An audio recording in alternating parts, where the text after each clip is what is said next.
All right. Good morning, everybody. This is our first attempt at recording an actual lecture. So this morning we're going to be doing a lecture with Susan Stranz, and she's going to be doing a talk on the importance of composition for public exhibition.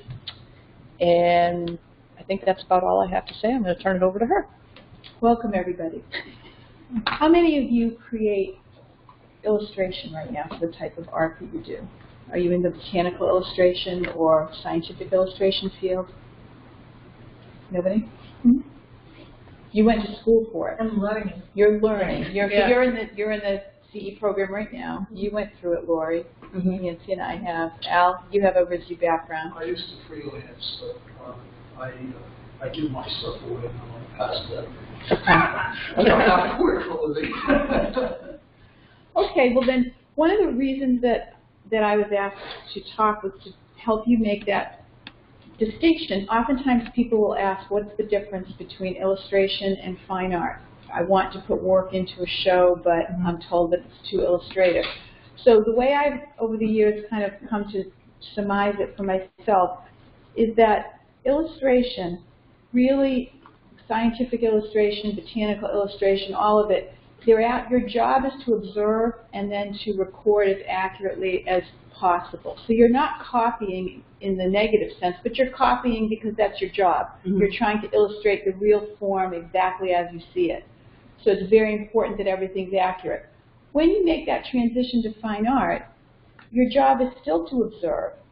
And it's great if you have this kind of a background because you see, your eye is trained to see even more. But you're asked to then interpret. And I think that's the biggest difference here. So the skill sets are different. You need that background of all the drawing, all the composition, all the color theory, everything that you've learned thus far. But then you're asked to go a little bit deeper and think about, what does this make me feel? What do I want the viewer to see?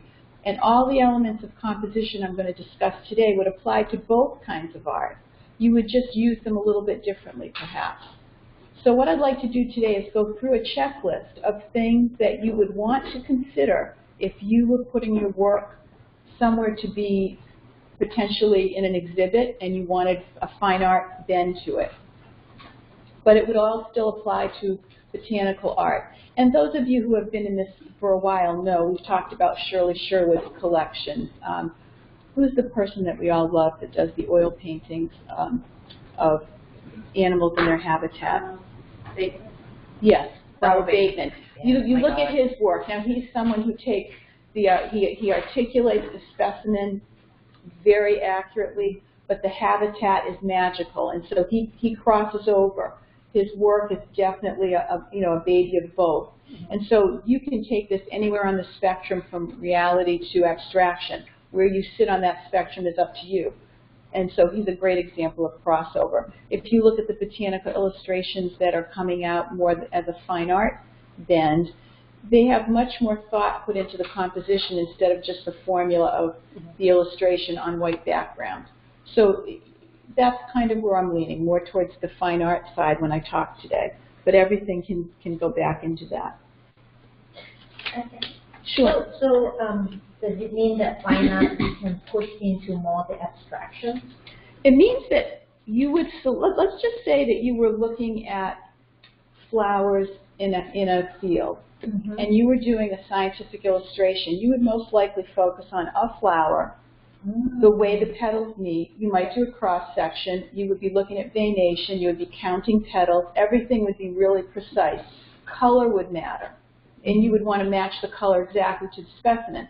If you were looking at that same scene and having more of a fine art bend, you might be considering the light source. Well, the light source you'd consider most of the time anyway, but you might be looking at pushing the light. You might be looking at groupings of flowers that are farther back, in addition to maybe the focal point that might be a flower closer to you. So you'd be thinking more about atmosphere, lighting, a sense of distance, and so the composition would come into play a lot more if you had or just the pictures I was showing you of the bird with the habitat.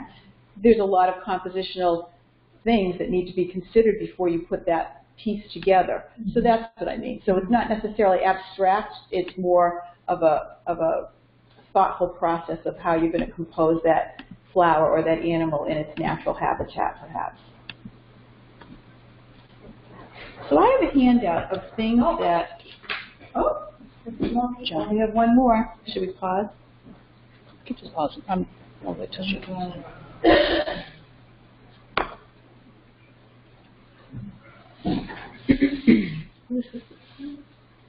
Joan. And she's a scientific illustrator, isn't she? Mm-hmm.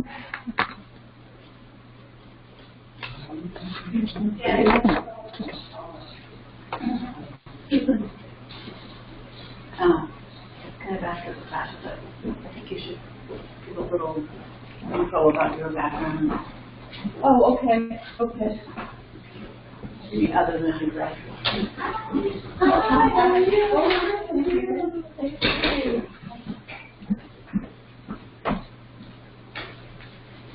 Should I do that? She wants me to talk about what you can ask me that. Well, it's not.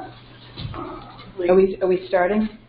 Well, we kind of already started, so but I can start over again if you want. No, I'm not going to say all that again. Nobody wants to hear it. The question was, what do I do with art personally? And I graduated from the RISD CE program for scientific illustration. I started in drawing and painting, which is really my main interest, and my allergies kept me from continuing, so I switched into this one and loved it.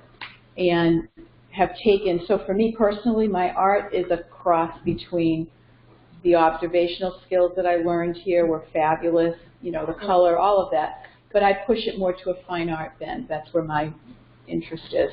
So I've spent many years teaching at colleges watercolor drawing, and now I teach privately at a private art school and private lessons, and I sell my work. It's just in galleries, and I'm a signature member at a few watercolor societies and Copley Society, and do. Copley Society. Yeah. You're in the college? Yeah. Wow. It's a rough group, I'll tell you. Up there. Isn't John Singer-Sargent is also in the college? Yeah. Well, I have a long way to go before I reach John Singer-Sargent's level. Well, you're doing a thing. I'm at the beginning. I'm down here, and he's up here. Yeah. So where are the rest of us? The rest of you who want to put your work for exhibition, Nancy, you have lots of work in exhibitions. She and I have done many shows together and are in many shows together. So Nancy has more of a fine art bend as well. But we both learned a lot coming here. Oh, yeah. We learned so much. Great basis. Yeah. The one thing, though, that I wish that we had more of, just as a little aside, I'll talk about it here, is color theory for watercolor painting. Mm-hmm. I found that we had color theory in general, which was very, very good. But when you paint in watercolor, which tends to be more what you do with scientific illustration, mm-hmm. It's different because you have the paper to consider, the reflection of the paper, the ways that you paint with watercolor are so much different than in other mediums, and even the paint where you have different opacities to the paint and mm-hmm. properties that you have to consider when you're choosing a paint. It's just so much different than anything. I learned none of that here. That was things that I either learned myself or elsewhere. So I think that it's missing that piece. Just so, as a supporting that, I'm doing oil painting now, and I keep applying watercolor rules like never use more than 3 colors, you know, that kind of thing, or you get mud. Well, in oil painting, it's so different. You use. I tell my instructors, well, you can't do that because, and they say, well, why not? And you can make beautiful colors mixing all kinds of colors. So it is. Yeah, it's very different. Very different. Very different. And I, as a watercolorist, I have very colorful paintings, but I always paint with a triad. 99% of the time I paint with red, yellow, blue. And I might add an extra red, an extra blue, an extra yellow, but I do not use 2 greens or 2 blacks or grays or any of that. And I believe it's a much more effective way to get clean color and more harmonious painting. Will you give a lecture on that? I would love to. I am very passionate about color theory. I love color theory. I like watercolor too. It's my favorite. I love to learn more. Absolutely, I would do that. So I've handed out a checklist for work to be submitted. And this is something we're going to loosely follow. what I would like to do is go down each item and talk a little bit more in detail about each element of composition, because they will apply to any kind of artwork. And then I'm going to go through about 20 slides of all sorts of paintings from nature that we can apply and look at, you know, what element of composition do you see here. Overall, we could talk for a month on composition. So I'm not going to hit it all. I'm going to hit the major points that you should be considering as you look at your own artwork. And you're not going to find every element in every painting to the same degree. You have to pick and choose to probably focus on 2 or 3. But you will consider all. So let's start with the beginning. The first thing I would have you look at, does your work demonstrate the basic elements of composition? Take your work, put it up, have a critique with your friends, with your group here. Is there a clear center of interest or focal point? What are some of the ways you know of to create a focal point? Contrast. Contrast. So contrast means value. Lightness, darkness. So that's a really important rule of thumb for a black and white piece of work, for anything. So the strongest contrast of value, what about a contrast of color? What about simultaneous contrast? What would that be? Complements, correct. So if you had a field of flowers and you wanted me to look at that particular flower, that's where you're going to have the most intense color. That will be the little jewel.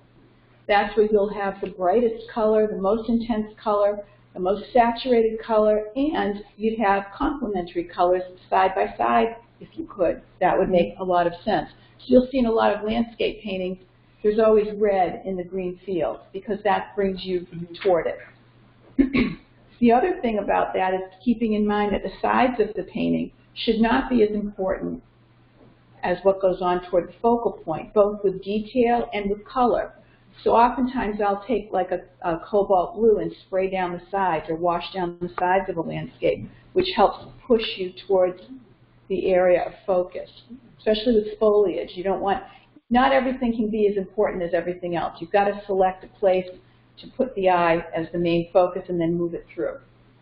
So just a couple things to think about. What else could bring something to a focal point? What about line? The way the lines are going, the direction of the lines. What kind of lines are there? Straight, curvy, thin, Thick, thin, zigzag. Horizontal, vertical, diagonal. and What about edges? Soft and hard. Lost and found, right? yeah. So your focal point would be the place where you'd have the most crisp edges, potentially. Where, as it goes out to the sides, you'd soften things. You'd have lost and found edges. So that would be another way of creating a focal point. Let's see. Good distribution of values is the next thing on the list. We just talked about that. So your values cannot be as intense everywhere. You have to selectively play with those. And we're going to get into that a little bit more in a moment. Talked about lines. Is the use of line varied is the next thing on the list. We know the different kinds of lines. We know that organic lines, curves, make you feel a little softer, relaxed. They're more organic if you're doing a botanical. What does a horizontal line do as opposed to a vertical line? Stability versus not stable. So stability could be, and this could also mean action. Diagonal creates movement. Horizontal, peacefulness perhaps. Not active, depending upon what you were trying to accomplish.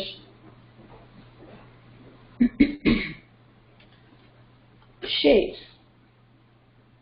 What about shapes in a composition? What kind of shapes do you break things down to? We have geometric and we have organic, basically. Okay. So think about general to specific. If you have shapes that are all on the same plane, that becomes pretty static. If you begin to overlap shapes, that gives you a more interesting composition, and that would help you to create a sense of depth, right? which is important, especially for those of you thinking about landscapes. The other question to ask yourself about line is, does it help you lead the viewer through the piece? You can use, if you just look at these trees, for example, that we have up here, the way that those diagonal trees go in the center, where the center bird is, where the light is, where the focal point is, those help direct your eye where they wanted you to look, which is on that bird right there. So these all help bring you right into that focal point. So the biggest light and dark all in through here. So consider where your lines are, and even with grasses in a field, just because the grasses are going in one direction doesn't mean you can't have a rogue grass or two going toward your focal point to create interest and help me look at it. Shapes. So the next thing on our list are the shapes. We talked about the kind of shapes, but what about negative space? Positive space and negative space. Do you consider the negative space? If you look at these trees, the negative space is every bit as important to the composition as the positive space, probably more so. And one of the big issues I find when I judge a lot of pieces, there'll be even spaces between the trees or grasses so they look like soldiers. That's so uninteresting and not really the best way to compose a piece, and that's really not what nature looks like. So here would be the difference. As a fine artist, you would move the trees to where you want them to be to create the best composition, as opposed to that tree is right there, therefore I must put it there. And that's a big leap for some people when they try and make that transition, right? Yeah. I see a lot of nodding. Yeah. Plus, your brain wants to put things in order. Yeah. It doesn't want, randomness. And yet what draws you to a piece is usually the atypical thing, that your eye goes to what's different, not what's the same. So keep that in mind as you direct branches and foliage and all the lights of, look at the rays of light. They're all coming, everything converges on that bird, but in a very subtle way. Let's see. Light. Let's talk about light for a minute. Any of you who have studied with Amy know that we have been well taught about a light source, how it falls on the form, critical. She's the master of that. So I won't belabor that point. But one of the other things that happens so often is people will not have a consistent light source throughout the entire piece. You do in a botanical because you're looking right at it, but if you wanted to do a landscape or start moving into more of the habitat, so often people have 5 different light sources that just don't make sense. So you have to look at your piece and think about, does the light make sense? Is it consistent? Is it falling on the form? Am I depicting the form properly?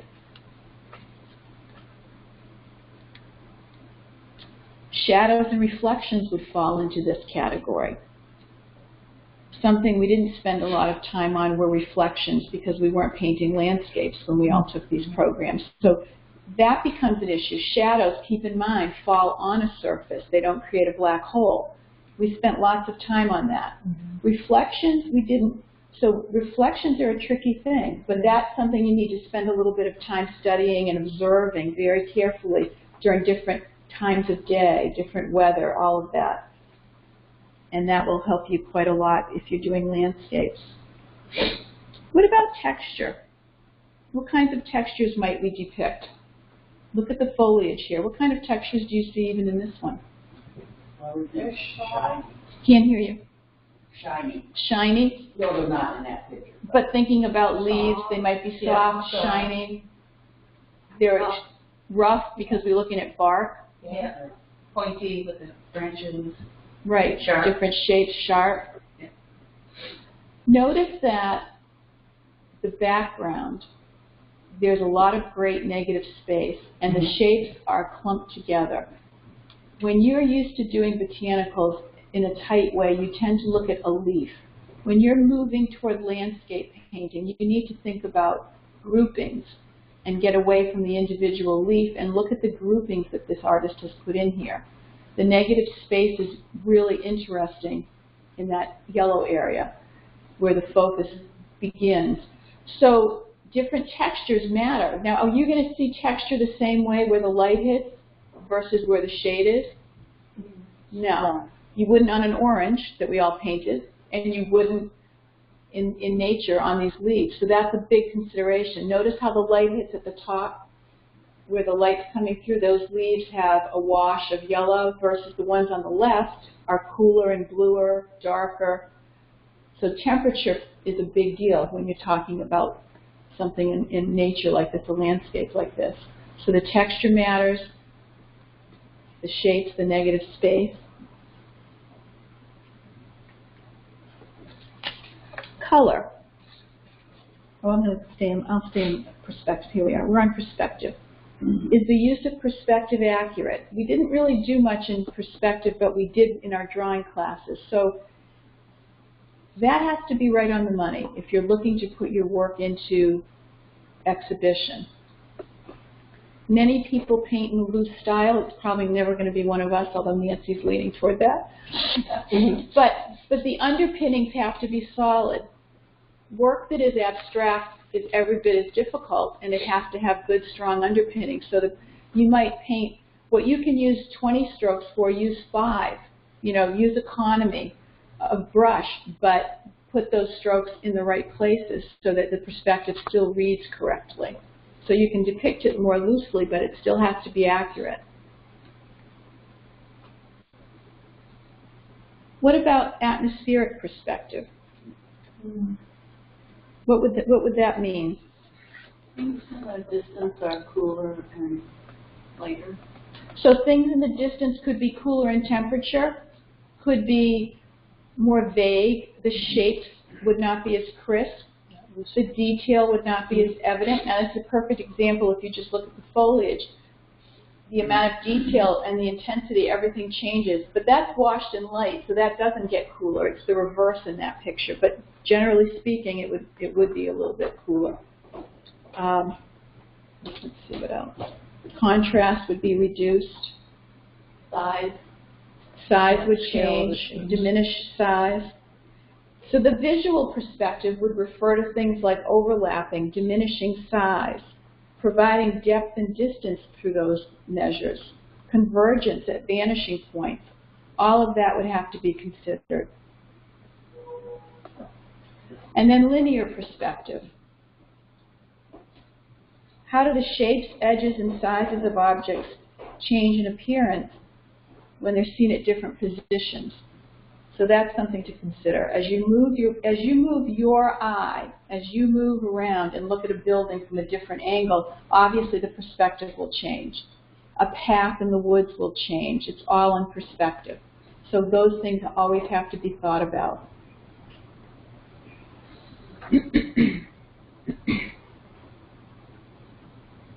What about proportion and scale? This is a big one with animals. That when you decide to plug an animal into a habitat, this is really difficult, isn't it? Yes. Is there a magic formula, or is it more just by eye and knowing the size of the animal? I think it's all of those things. And if you look at good artwork, look at Bateman's work, look at examples of quality artwork. One of the things that always amazes me is how big seagulls really are.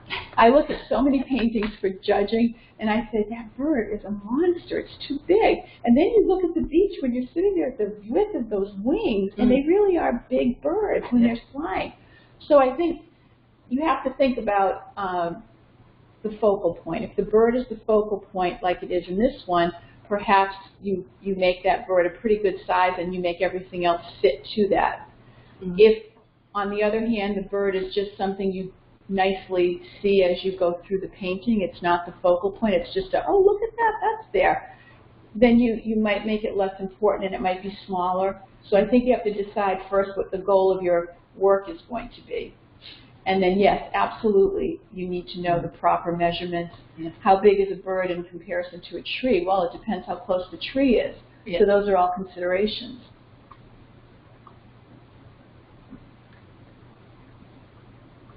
And that is tough. There is no doubt that is difficult. So what I like to do is take pictures of the animals in their habitat and look at the scale. So if that tree is 20 feet away, then the bird is 10 feet away. That's the perspective. You know, it's a 2-to-1 or whatever it happens to be. And then try and back into that if you start putting other animals in. How big would a woodchuck be? How big would a mouse be? I don't know. You know, just sort of, if the bird is this big and I know what that bird looks like, then how big would another animal be when you start adding other animals to it or changing things around. So let's talk color. What are some of the attributes of color? What are some of the color words that we tend to use? Warm, cool.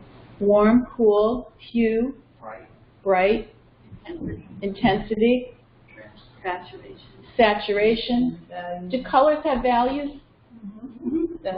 Okay. It gets a little more complicated when we think about, let's say, the color red. We generally think of it as a warm color, but then we all know once you get into it, there are warm and cool reds. So it becomes that much deeper as you begin to mix colors for a landscape, per se. You could use that same red and warm it up to the foreground, cool it down to the background, but keep it consistent by using the same family of red. That would be a suggestion I would have if you're just starting out with these.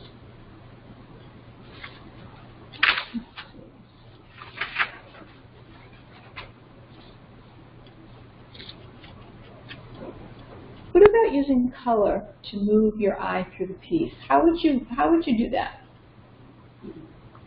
Vary the value. Vary the value. What else? Nancy, what else do you do when you want color to be consistent throughout? Wait a minute, that's a different question. To make it your eyes travel, I guess that means you can put similar color in Different places. Okay, good. I think even if you're painting, here's one of the things I've noticed. If I'm painting a bird and it's for a scientific illustration, I'm going to stick exactly to what I see in front of me. If I'm painting a bird in a painting that's going to be leaning more toward fine art, and I have purple in the background somewhere, in foliage or something, I am going to put a wash of purple on that bird somewhere. I'm going to consider that bird just an object. It will be accurate. It will be, you will know what it is, and it will be 95% accurate, but it will have color that brings you through because it's just another element of composition at that point. So it's oftentimes very helpful if you're just trying to make this transition to do a color study where you just take a quick sketch and you work out your colors and how will I move that purple through the whole piece, you know, or how will I move the warm and cool? Where will I punch it up a little? Where will I make it less important? So sometimes taking each element separately and thinking about it for the same piece of work is a way to kind of think which ones will be the ones I focus on. Will it really be about color? If I look at the one in front of us, I immediately see design because of the strong trees. I see negative space as a big component, and I see color and light as the other large components. I don't see texture so much. You know, I see some, but those three stand out to me the most when I look at that. Other pieces we're going to look at will be perhaps line might take you through the whole piece. It might be much more important than other elements.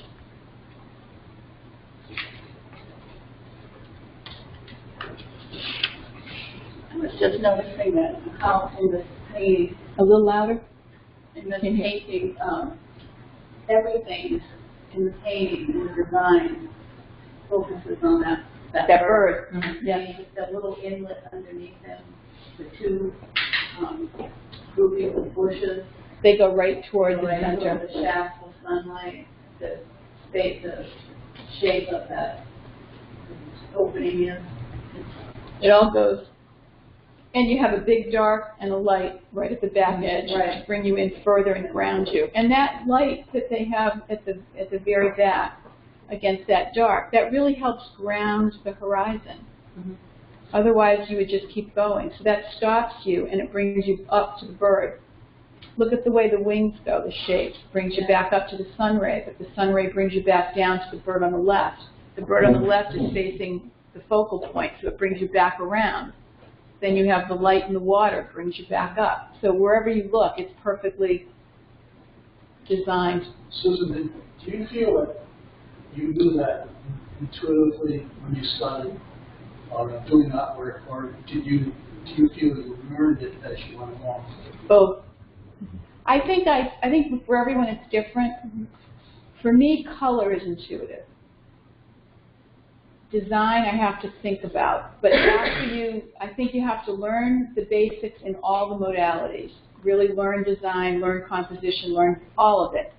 And then you'll find that if you just do it for a while, you're going to feel it doesn't feel right. And then you may have to sit back and say, I don't know why it doesn't feel right, but it doesn't. And that's the learning process.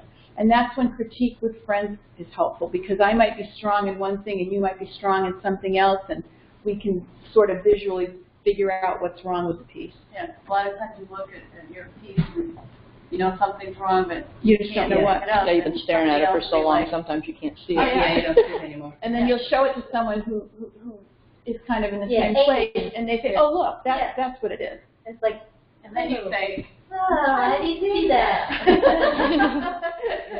You know, I think that what I've observed over the years of teaching is that not everyone paints well intuitively. Some people feel it. There's no question. I think most people can be taught how to draw, but it's more mechanical. It's a different part of the brain.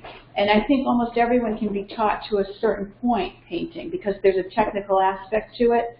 And design, you begin to look at art, and you just, I think the more you observe nature, the more you start to see that the most interesting things that draw your eye are the atypical shapes, the negative spaces, and that begins to strengthen your eye. And I think that probably is where the strength in a painting comes in, is the design piece, and that builds over time as you start looking at more and have that critical eye. But I think at some point painting does become intuitive, and some people stop where at some point they stop, and the really good painters that keep going are the ones that get to that next level of, here's what I've learned, and then here's what I feel, and let me marry the two. Just a personal observation. that's an exquisite painting. I know, isn't it? I have some fabulous paintings in this. Who is it? I can't tell you, because I didn't go to that stage. I was looking at so many, I just put all the ones in that I like. I think it says Chris. TC something. I think this piece reminds me of one of the artists I really like. He's Chinese.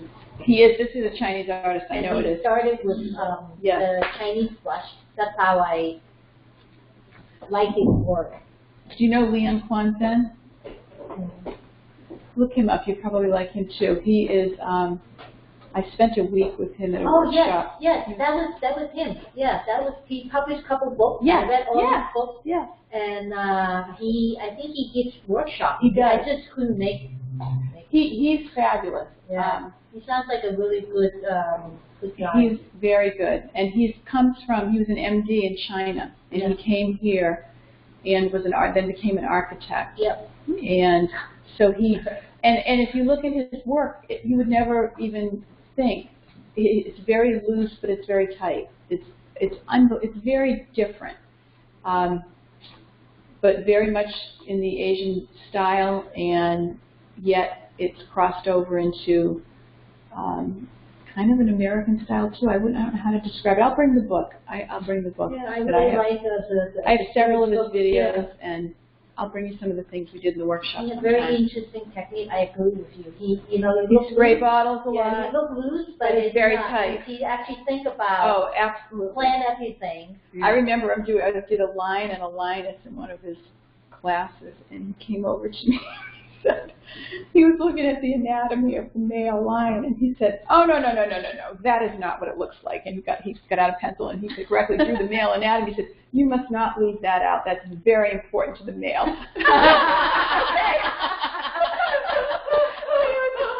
Women, and we just roared. So he said, "No, everything must go in." I was washed in the corner. Z-H-E-N, Lian Quan Zen. I'll bring his book. And, I said, he said, I'll sign your book. And he painted this beautiful bird in it for me with his little signature. So that's pretty. why it reminded me of. That's not him, though. That's not him. Are you sure? No, I'm sure.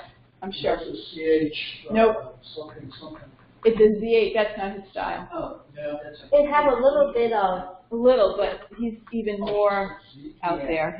His trees are much more spray bottle. He spray bottles all of it, and he throws paint. He blows paint, tips the paper.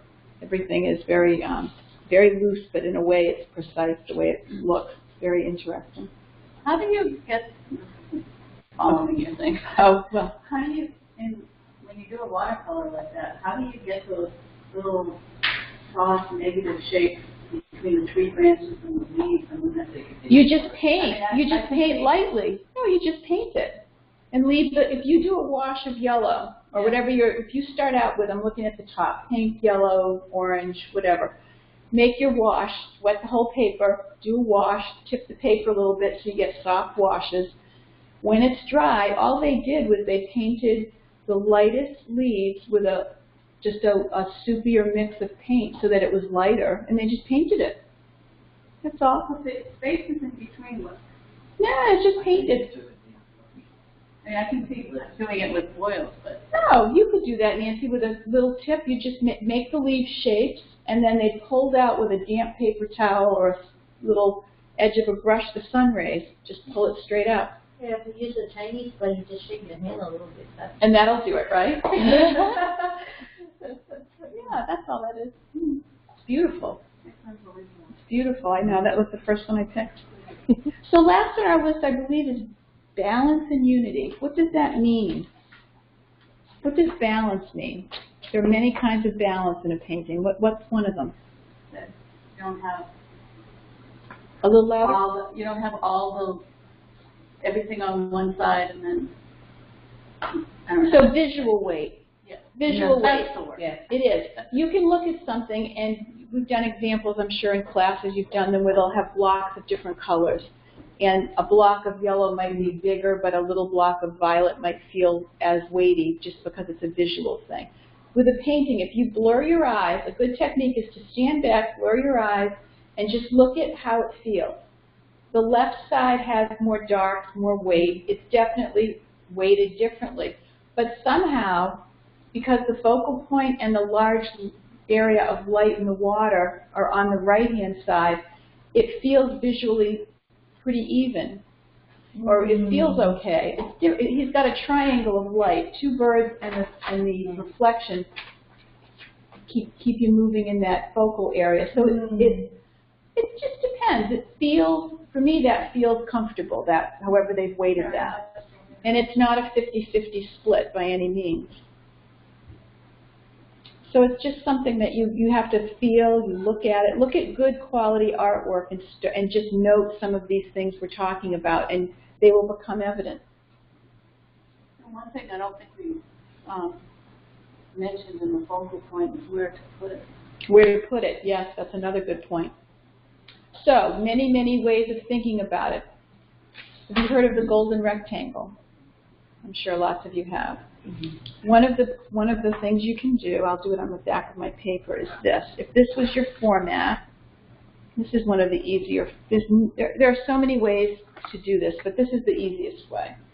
If you do that, where those circles are, whether in this format or this way, those would be places for a good focal point, based upon our culture. The Asian culture likes it on the left side more than we like it on the right side. There's no right or wrong, but you don't want it in the center. That's a wrong. You never want it right there. For example, horizon lines. Look at this horizon line. You definitely don't want a horizon line that's 50-50. You never want to split the paper 50-50. Something should be dominant somewhere. Is it the sky? Is it the water? Is it the top half? Is it the left side? You have to make a decision where you're going to put your focus. I have another thing I do on that where there are just so many different ways, you know, the different formats that you can follow, but that golden rectangle would be my first one that I would go to. The other thing I wanted to talk about is unity. Do you feel when you look at this painting that there's some sort of unity in the shapes? Is there a repetition of shape, both positive and negative? Where do you see the negative shapes being repetitive? The spaces in between the tree branches. Mm-hmm. And what about the two X's? What about right there? Yeah. That and that. There's the tree that designed the whole thing. If you take that out, put your finger up and cover that tree. Do you see how it's not as effective when that's gone?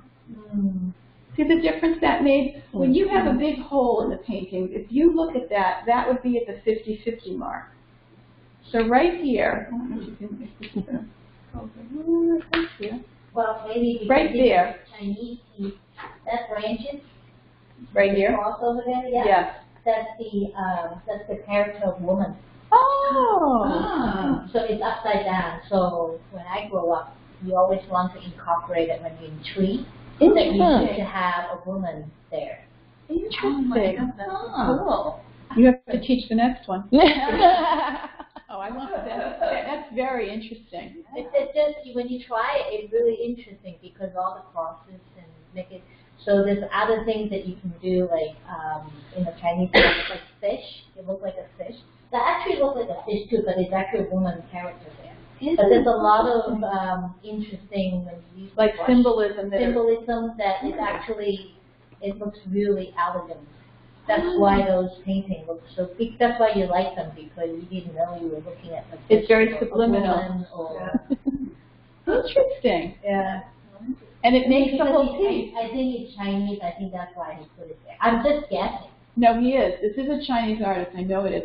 I just know it's not Leon. I can't read it. It's Chen. I can't read the last. Isn't that interesting? So, perfect example then. So I need to go through.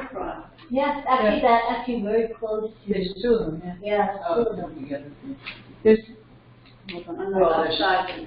on the left. Big one, and then there's Yeah, A little light you use a show. lot when you start looking at them. Once you start to look, they're everywhere. There's one. There's another one There's here. another one. Yeah. Oh, yeah. Oh yeah, right there. That's right. There's another one. Up top. Look at all the ones up here. Up top. Yeah. My light doesn't work on that. Very, very interesting. For Mandy that they put that in as well. That man is pretty hard because this is man, and this is woman. This is named Steel. Oh, This is Steel, and this is strength. Or so man is Steel with strength.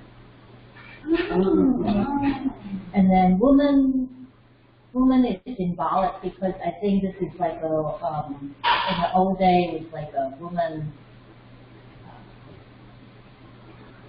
holding something, maybe holding a baby.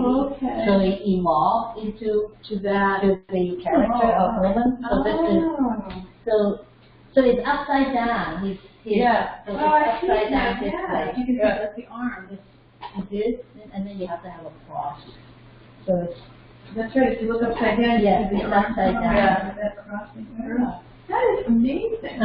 So I start learning, because I learned calligraphy when I was in school, and then I kind of get into doing the Chinese brush painting, and I start learning all the different things that they use in painting, incorporated the character and the calligraphy in there. So it's pretty interesting. Very. Yeah. Fantastic. We need a class in that. Okay. Yeah, that would. I think that would be so interesting. And the other thing, bring artwork from different Culture. Asian artists that we can see those symbols in. Yeah. The other thing is, when I learned in the Whiskey School, so the Western art is so different.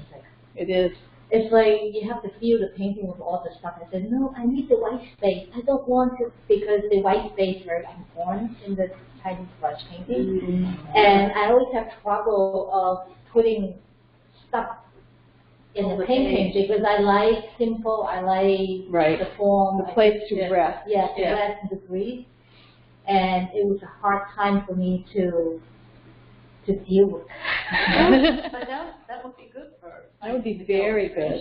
That's why I always like the white background, because I think that's why I'm interested in the illustration, because I like it crisp and perfect. But Amy said, no, you have to start learning to do the background. So you have to start It's a whole different feeling, isn't it? doing the background. You don't want to. I know. Well, in closing for this piece, Let's look at number 2, presentation. And then we're going to go through a bunch of slides and apply all this. Basically, if you're going to present something, it needs to look professional. And that really means when you choose your mat and your frame, it's a even where you put your signature is part of the composition. It's huge. Oftentimes you'll see people sign in red, and sometimes it really supports the piece, and other times it detracts from it. Especially in fine art paintings, they'll sign in red, and it oftentimes is great if they needed that little bit of color down there, and it just was perfect. And other times, if you cover it up, you think, gee, it distracts me from the focal point. So it's very important where you put your signature and in what color. But choosing a mat and a frame can totally make or break the way the piece looks. And if you're looking for a show, I would suggest obviously neutral and simple. If you're looking at galleries, you need to go and investigate the galleries that you want to become part of and see what their clientele wants and kind of aim it toward that. Oh, I didn't know there's a difference between gallery and a show. Oh, yes. Because I always thought that you just use neutral and simple. You do, but certain places want, for example, Boston. When I show something in Boston, they want more toward a modern, simple, clean line on a frame, which is what I do for mostly everything now. Instead of doing a double mat, I do an 8-ply extra thick single mat. It's more contemporary. But it would fit in a house that was not contemporary. Whereas if you get into the double mats with the curvy frames, you're kind of reducing the person that is more toward clean lines. They're going to look at that and say, oh, I have to pay for another frame. Yeah. I don't like that. And people do that. And it's very expensive to do all these things over again. So it's a consideration to know your audience. If you're thinking of this as a way to make a living, it's a consideration. And some places will tell you, I want black frames. And so you say, okay, I will put a black frame if you're going to sell it. Most places do want neutral.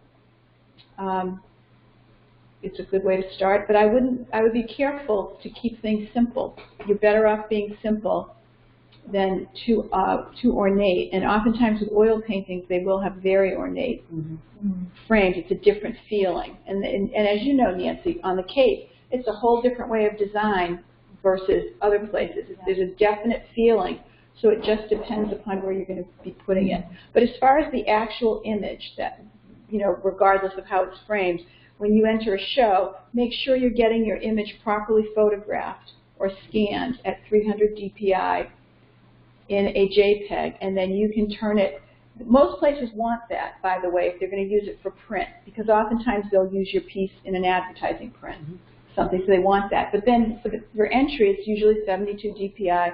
They will tell you the specifications, and just go into Photoshop or whatever and change it. But it matters how you have the picture taken to begin with. It really matters a lot. So pretend you're going to have it printed. Go to a quality place. Rhode Island Watercolor Society, just over in Pawtucket, will photograph for their members. They have a very good setup, actually, better than I thought. And for very little, $10, they'll do 3 images. Wow. They'll do up to 10 images for like $35. You have to be a member. It's not expensive to join. And then you become a signature member over time if you get into so many contests and you win awards, and so that sort of thing takes a bit longer. The other place locally is Riverside Art in Somerset. They charge a lot more. They have a scanner, but if you're here at RISD, there's that great big flatbed scanner. They do the same thing at Riverside Art, and they make giclées. So they do, and they'll make cards and prints, and they make beautiful giclées. So that's where I go to have that done if you're interested in that. So you said RISD have a flatbed? RISD has a flatbed scanner, or they used to, that was open for students to use in the library. They do have it. Okay. Yes. I haven't used it, but I have seen it. Yes. Right. There will have to be perhaps some adjustments made, but once you have that file. But if you can get that file for cheap, that's a great file to have. I have Photoshop. I guess I can try. Just go into Photoshop and change. Yeah, we can show you. It's easy. Great. That's easy.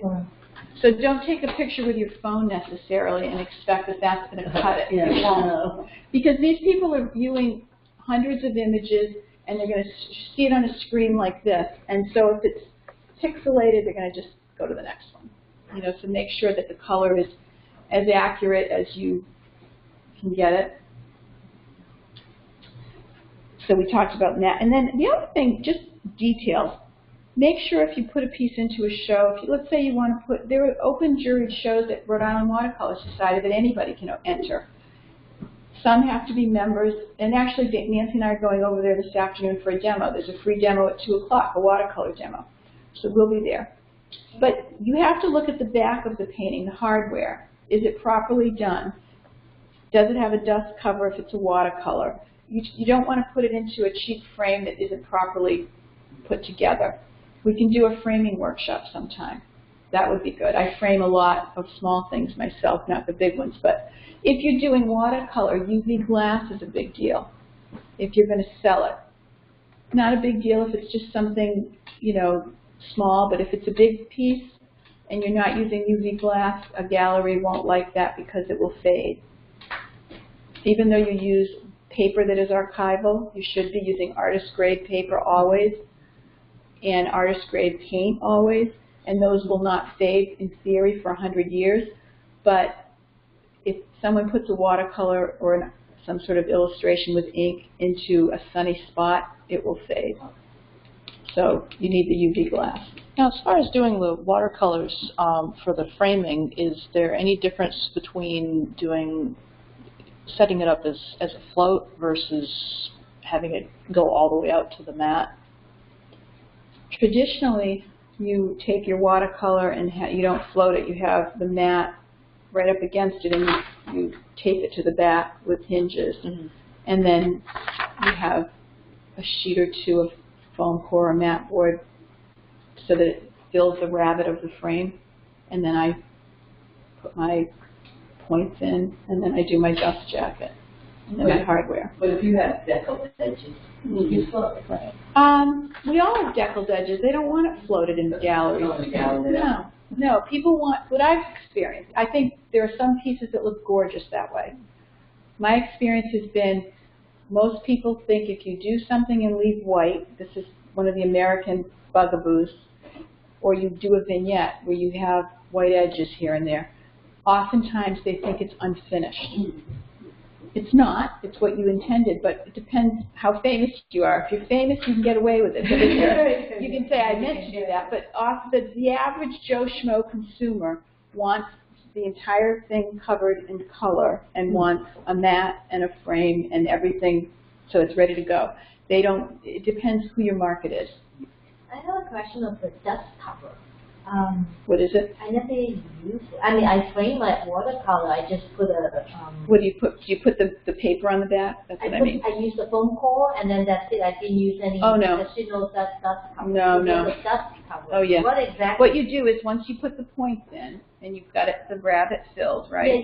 Yeah. You put double-sided tape around the edges of the frame, and then you have this special paper that you pull over. But it's a metal. I'm using a metal frame though.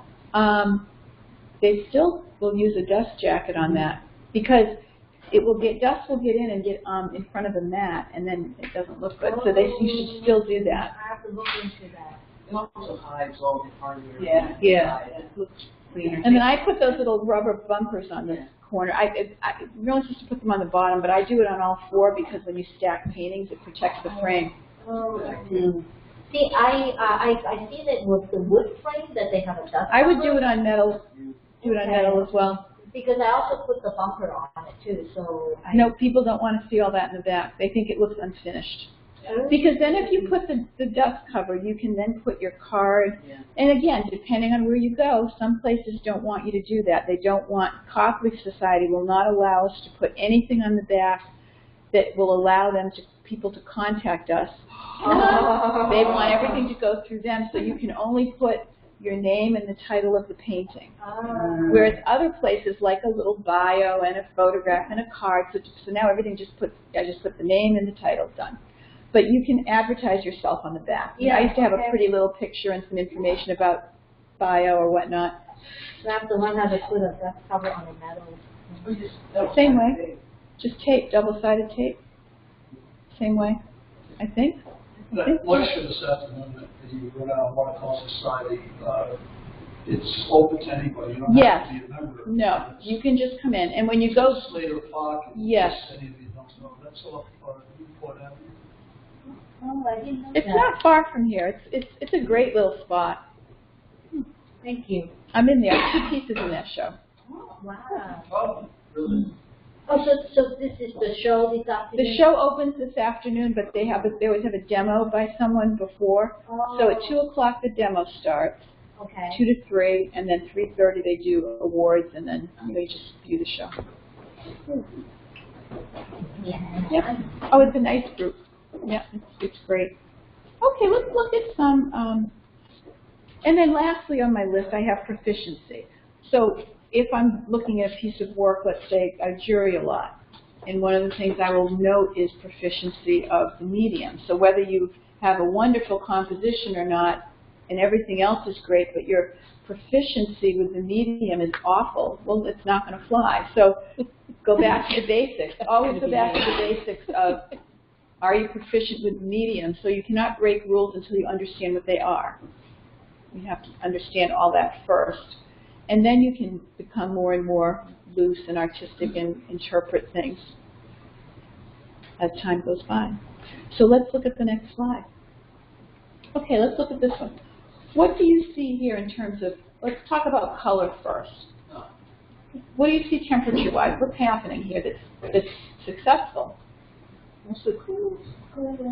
So overall the palette is cool, and where do you see warmth?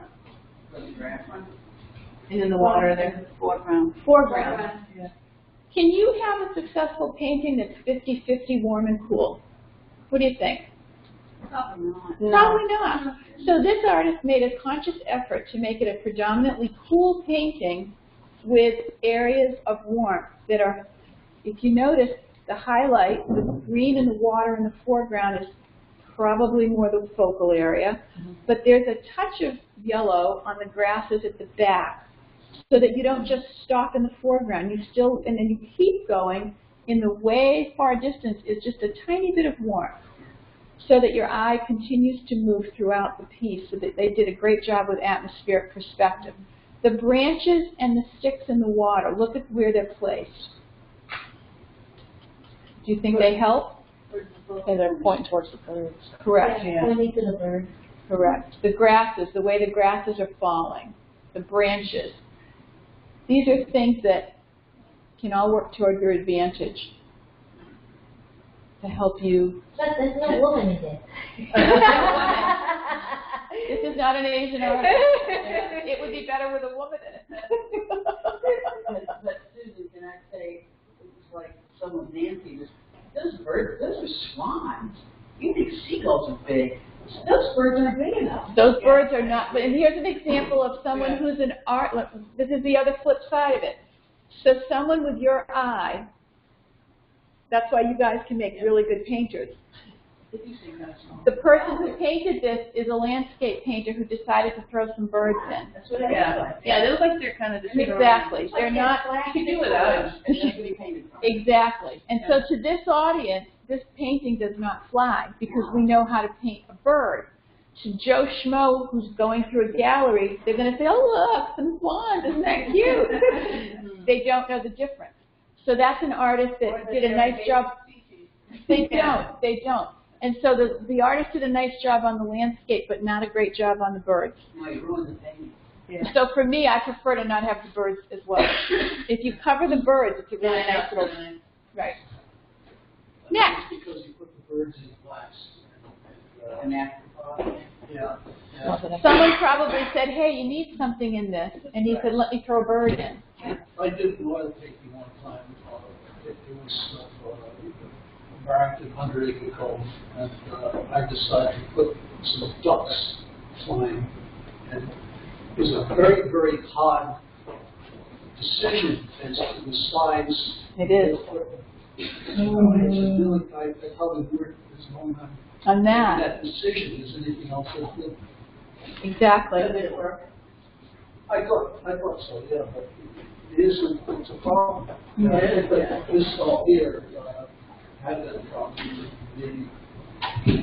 saturated with. Well, and also that's a good point to make as far as let's do some thumbnail sketches and think it through before you paint it. Yeah. Not that there's anything wrong with just some days just painting for the sake of painting, just because you feel like it, but if you're thinking of something that's going to go in a show or sell, then those thumbnail sketches that we all learned about are very handy. How about the next one? One of my favorite artists. I think his name is McCartan or something. He's Australian. What is his name? I think it's something McCartan. It's like an Indian. M-C-A-R-T-I-N. Yeah, I love his work. So what do you think about this one? Look at the trees. Let's talk temperature first. Foreground, middle ground, background. Do we see one? Mm-hmm. Yeah. Foreground is warm, background's cool. Right. And the middle ground's kind of a mix, which looks pretty realistic.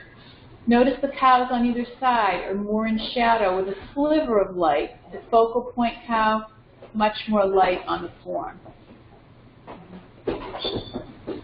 Another thing about it, A little louder? another thing that's good about it is, you know, sometimes you end up with a band of the foreground and the band of the middle ground and the band of the Right. side that are all the same Size, correct. size, and this, of course, varies. So look where the horizon line is. It's 2/3 of the way down or so. But then he splits up every area in an interesting way so you don't have stripes going across the page. And that's difficult to do when you have a horizon with sea and ocean. It's easier with trees. You can sort of make interesting shapes and little nooks and crannies. It's a little bit more difficult painting ocean scenes that way because how do you not have a straight line? So I think this is a really pretty one. Yeah. And I think visually, what's interesting is this little gap that's here. It takes you all the way to the back And of the the fact painting. that the cats where the cows are looking, And they're going heading in there. that direction. Which is another interesting thing, that the cows are, Not facing. yeah, going away from us. So think about perspective. Look at if you were to take converging lines, they go to that opening. And the cows are therefore in perspective. Yeah. I think you have a little too much dead space in the extreme right border On the far right, section. Yeah. It's much better to crop that. that right Right side. out. Yeah. Just leave the Yeah, tree. Oh, wow. There you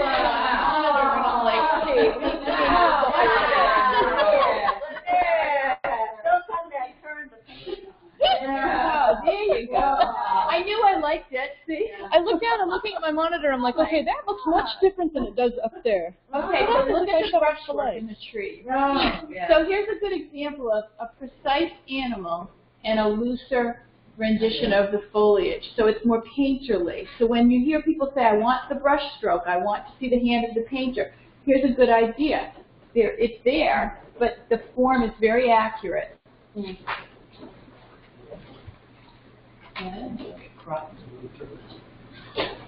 What a difference is right. So there we have proper values. Yeah. And you can see, look at all the color in the background trees where he brought bits of light. Yeah. Big difference.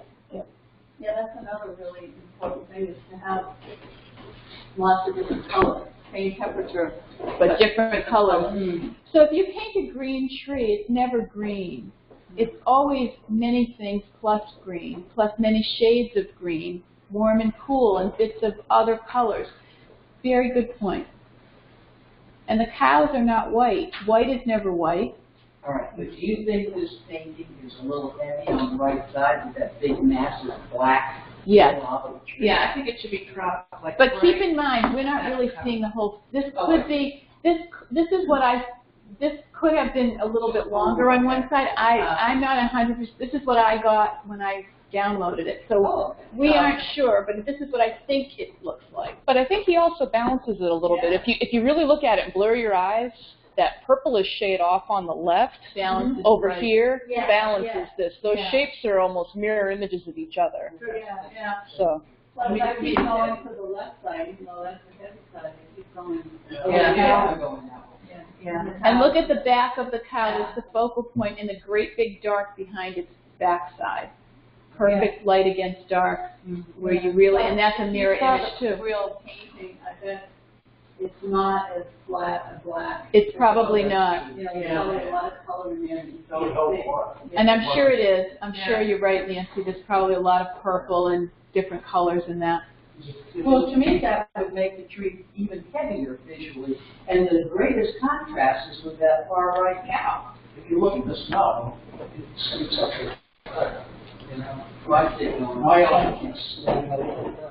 You know, it could be because of the light on the right side, so it may just be the way we're viewed. There may be more to this painting. That's interesting that you said that. The greatest contrast is there, because that's not where my eye keeps going. My eye keeps going to the cow with its ears forward that's walking towards the path. Yeah, this one here.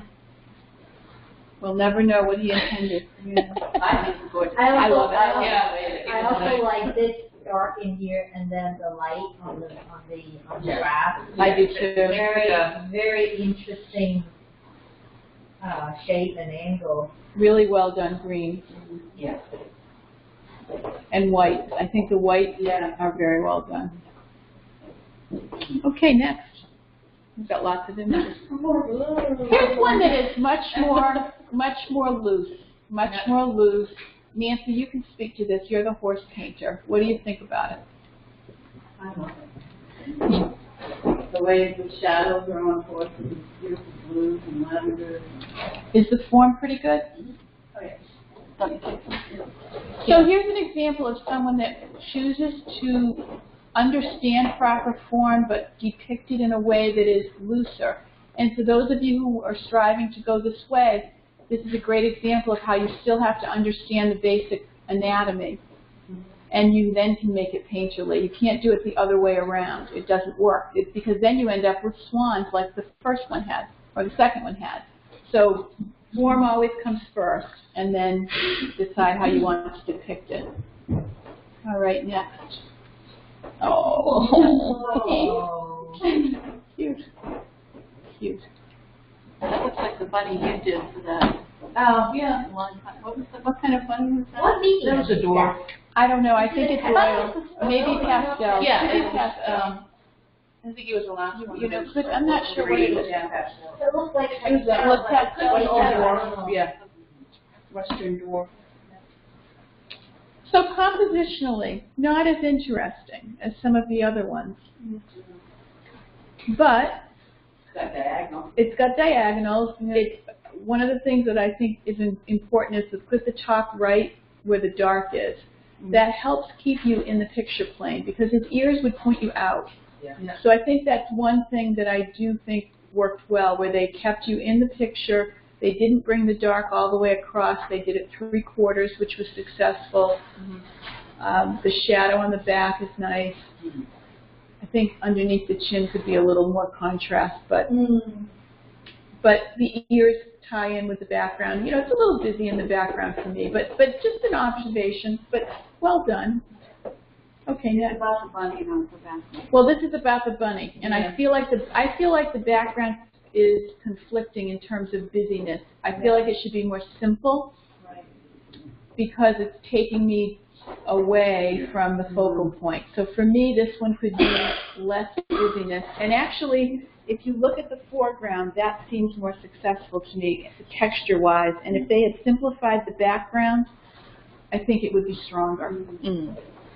Kind of use it to create some depth. Put the background behind the bunny instead of making it all the same. Too busy. So, balance. You know, a little bit too, but some parts of it are very nice.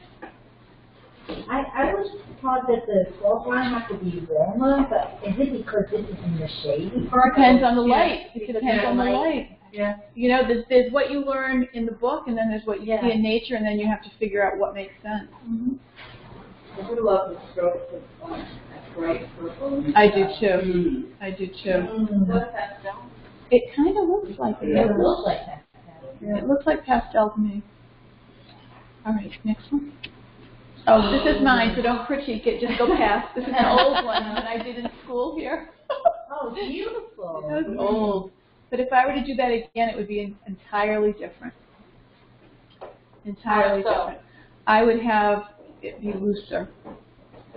But that was for Amy's class, and we had to do a bird, and we had to do the habitat. So I did. You know, I don't paint like that anymore. But nonetheless, I think it was my first bird. That was my first bird painting. Had more blue in it, I think. I don't know. And I think that was the first time I used hot press watercolor paper. That was years ago. And so I learned a lot about what it doesn't do versus what cold press does. So anyway, we can move past this one. Okay. Oops, I'm going to go to the other one. So it was there. We're out of the birds. Hold We're on. out of that. We're into a new folder. If you have time, I have lots of pictures to talk about. These are botanicals because I thought you guys would be good. I have a question. So this is applied to different, all kinds, not just landscape, but everything. Anything. Because the question that was asked of me was, what do you look for when you judge paintings, or what do you look for if you're putting something in a gallery, or if you're trying to move toward fine art. So that was why I put that there. So here's a loose version of a lily. Background wet into wet. Somewhat successful. Some areas I think could be better. Some are good. Cool background, temperature-wise. What do you think about it? The anthers are, to me, they dominate, and they're way over on the left. Okay. I think there was a joy in doing it. It's loose. It's fun. Yeah. That's how I read it too. It's not. This isn't somebody who's looking to get into ASBA. This is someone who's painting a flower for the public to enjoy a flower. So it's a different take on it, more colorful. So just a different. I think my problem with it is the background flower seems too important. Yeah. And that red If you take that away, That bothers me a little. yeah, that side, the right-hand side of it, if that was just a little more muted, Yeah. washed over with gray maybe. What is? It looks like two lips. Red lips. Yeah, it's two. If that's what, if that were not there, I think it would be better. Red lips. And that red line on the bottom right kind of It's brings me out. distracting. Yeah, It's like distracting. Well, also there's a hard edge on that petal in the back. Good point. Now, You can't read. so I'm looking at the kissing the flowers. Yeah. Maybe it's a, well, this Okay, let's go to the next one. Okay, keep moving. We'll go to the next one. Okay. Very pretty, isn't it? Yeah.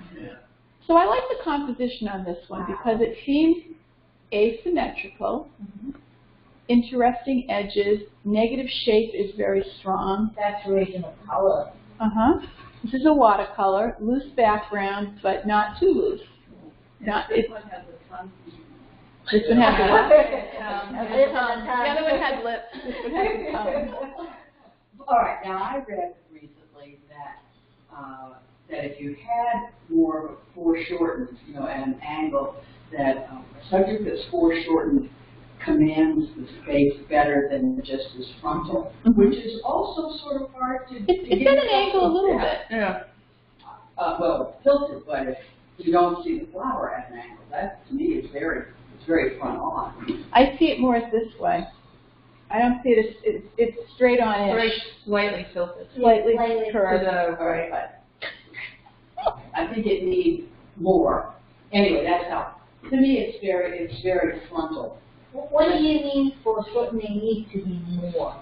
at an angle. If something's at an angle, it's more dynamic. Yes. Oh, Yeah. okay. And I look at as a scientific piece, which this is not. One thing that bothers me is the way the petals join to the back of the center of the flower. They don't overlap. join properly. Yeah. So that stands out to my eye as a person who looks at those things. Whereas the average consumer would say, "Oh, I love the colors. Isn't that pretty? I'm going to buy that." It just depends who your audience is. Yeah. But again, I think in this case too, you have to think of if you blur your eyes and look at balance. The top right-hand corner with the red is to me a little strong Yeah. because it's kind of bringing me out a little bit. But they probably thought they had to balance it with the other two because you don't want two of anything. You want three. They could have muted And they could have pushed it back. made it a little more Pretty gray. hard edge. It is hard. Yeah. It is hard. Draws you there. So look at all you've observed. Yeah, and my eye keeps going to that thing on the bottom To the left. That little nodule. Yeah, Yeah. this thing right here. That thing. Yeah, that looks like a, yeah. Or a tough crowd. My eye keeps going there, because I don't know. I also got lost a little bit on that flower. I just somehow I got lost a little bit. I'm not quite sure what, and then the Okay, so if we're talking about shadows, this is a good one actually. Look at the purple shadow. Now, can you point with the shadow, purple shadow. Right here? Oh, that's the shadow. The one, that's why I'm pointing it out. All right, I'm looking at the one that's further down. This isn't showing up. Down here? That one. Oh, so that's a shadow. Now, to me, that is not a successful shadow on a No, flower. that's what I said. I'm lost over there. Yeah. So this person had a nice concept, and some of it's articulated well, and some of it could be a little bit stronger. So think about shadows as being on top of something, so the intensity of paint really matters. And if you look at that shadow from left to right, you don't see enough difference in light and temperature. So as it's going away and the light hits it, it should be much warmer and thinner, and the paint should be thinner, more watery. You see that? Yeah. Also that. The lights and stripes, What else, Nancy? The shadows are all simply a darker shade of whatever hue she used. Instead of putting color in. Yeah. Which is a whole other class. How do you paint shadows and what colors should they be? That's a whole other discussion. But it's a good one to have. All right, next. We have so many pictures. I hope you're not going to be bored. Yeah. This is an interesting, it's a big, big piece. It's large. If someone was playing with, I think it's a good example of playing with shape, repetitive shape, warm and cool. Very simple painting. Not sure if the focal point, what it is or where it is. It's just, I think they were kind of exploring, which isn't great, which isn't great.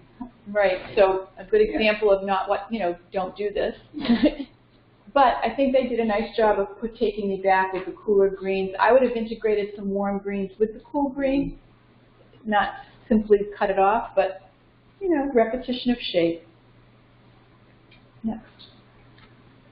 Ooh, wow. That's not photograph? No, that's a painting. Of what, oil? I believe so. Wow. So let's look at composition. Sometimes people view vegetables and fruits like portraits. And in this case, it is like a portrait. It's in the middle. But what they did do, aside from painting very well, obviously, they arranged 5 objects, not 2, not 4, so that was wise. They grouped some together. They overlapped some. There are no tangents, which is good. And then one is off by itself. So, something to think about.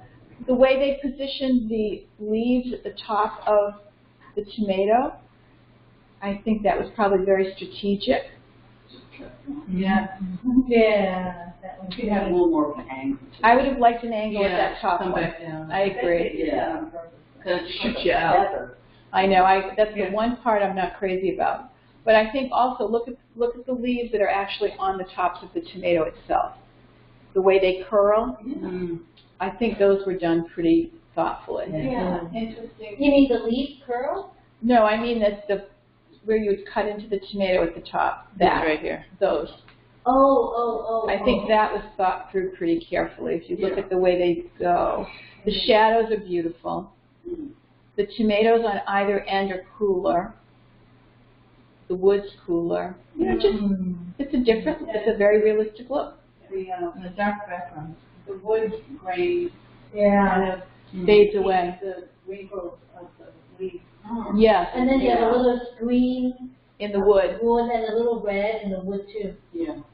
So here's a person that is painterly and looks like painting. Scientific in a sense. Very realistic. Scratchboard. Yeah. I don't know. Wow, that's Well done. amazing that you can do like, I know. oof. I know. Okay. Move on. Loose. Fun. Nice. Focal points evident. Design's interesting. This is something. Wait. When you say focal point is evident, what is your focal point? For me, the focal point isn't in a great spot, but for me, the focal point is the one that's there. Yeah, that's true. It's a little bit, and again, maybe this painting's taller than what I captured, but that for me seems to be the focal point. I would agree. I like that they did some of the flowers, the backs of the flowers. I'm not crazy about the top two. They look like they're kissing, and there's a tangent there instead of it's overlapping. Yeah. And it's pointed out. Yeah. It's too similar. Right. But if you take those out, I think it's better. Yeah. Mm-hmm. You have like a C formation that's, I think, better than with those. I like it better without. I like the sense of light too. Way the light comes through. Beautiful. Yeah. Beautiful light. Yeah. Very loosely done, Yeah. but, painterly. Yep. Nice. Yeah, isn't it cool? Yeah. I know. The focal point will be that white area. Yeah. I think it's the one on the left. That The one- over there? Yeah. I think so. It's just one here. Yeah. Oh, yeah. Yeah, That's that's there. Yeah. But it's an interesting question because you kind of go between the two. I think she was trying to balance the light visually by making that one on the right pretty important. But this is a wet into wet kind of a background. More details, crisper lines on the left. Very interesting. Isn't that an interest? That artist does beautiful work. Is it watercolor? I think it is watercolor. Wow. Thank you. But I like that example as look at the background, how painterly, and then choosing to select a few details in the foreground to be prominent. That one crystal blossom at the bottom, kind of It's pretty, isn't it? With the light glowing. sort of like a statue. Yeah. I like the composition too. Me too. So that's a cool one. Yep. These are the ones you're accustomed to looking at. What I do think is interesting to note, though, this is where you can leave a white background and have people be okay with it, because this isn't just the specimen sitting in the middle all by itself. This is more of a fine art piece. Might be Anna Mason. I'm not sure. She does a lot like this. Really well done. I think the negative space on the left especially is very interesting. Yeah. But it's definitely tight, but it has a painterly feel because of the motion, I think, in the leaves. And the petals have so much energy and rhythm. So I think that's a very interesting and big darks. You like to play around with forward negative space. Yeah. I like these negative spaces. I do too. The darks are so important. These darks really seem to make it They do. for me. They do. Plus the way it's crossed, like it's not just. Yeah. So here's a way that you can use what you've learned in illustration classes and make it a piece of fine art where you're tight, but you're looking at so much more than just. It's almost like an abstract. It is. Yeah. And I think most paintings, if you break it down into shape, they are. Yes. They should be. The bones of it should be. So this is one of the better ones, I think. Look at that little twisted petal. Good example of cropping. You don't want things to go up to an edge. They either have space to breathe or they go off the paper. Much more dynamic. Okay. This is a plein air painter who does lots of, she had done a series of these in her yard that she set up. And they're just, look at the background. It's fanciful. Yeah. Crazy. No, it's to me it's distracting. Honeycombs. I know. Yeah. I would have made it It's a solid. gorgeous painting Yeah. in the background. Baskets. Where do you think that's supposed to be? I think that was her interpretation of light. Yeah. Like reflection, maybe. But no. Well, maybe it's small. So maybe the lesson here is less is more when you're talking about background and the color is a little bit warm. Yeah, it would have been better. If you take the background away, Yeah. and if it had been simpler, it might have been more successful. But parts of it are energetic. Complementary colors, basically. Yeah. The purple and the yellow. Mm-hmm. Yeah, okay. A rose is a rose.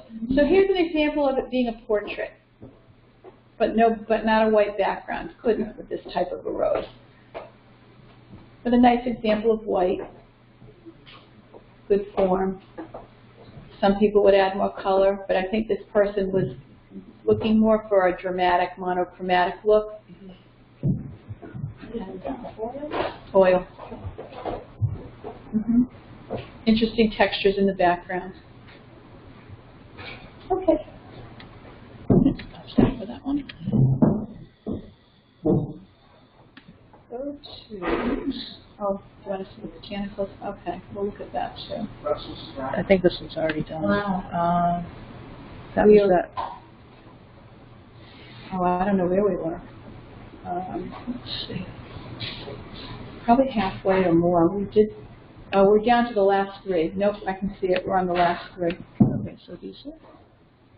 Thought we just did the roses. Did we do that? Okay. I think we did. I think this was the Go to rose. the figure. I think that was the rose. Yeah, that was all the Let's go to botanicals. the figure. Okay. Sorry.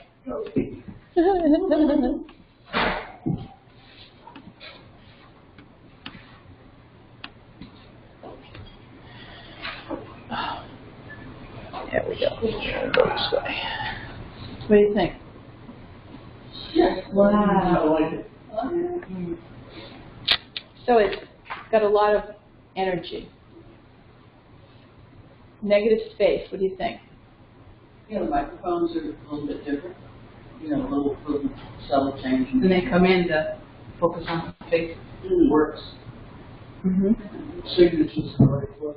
Correct. There's a good example of how the signature helps the compositions. And if you take the signature out, Yeah. it's not good. It needs red down there. It just needs that bit, and it ties it all together. Yeah.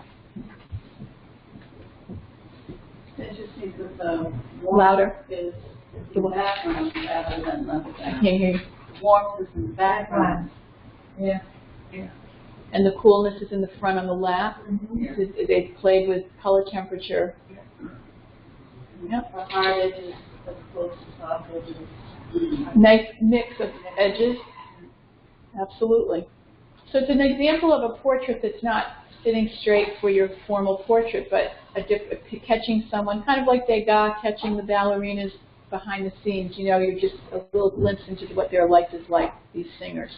Also, it's a dynamic quality which goes along with the music aspect of it. Right. Absolutely, the energy and the dynamism. Okay. Technical issue here. I don't know why it broke those up. Let's see. Let me just put one. Hopefully.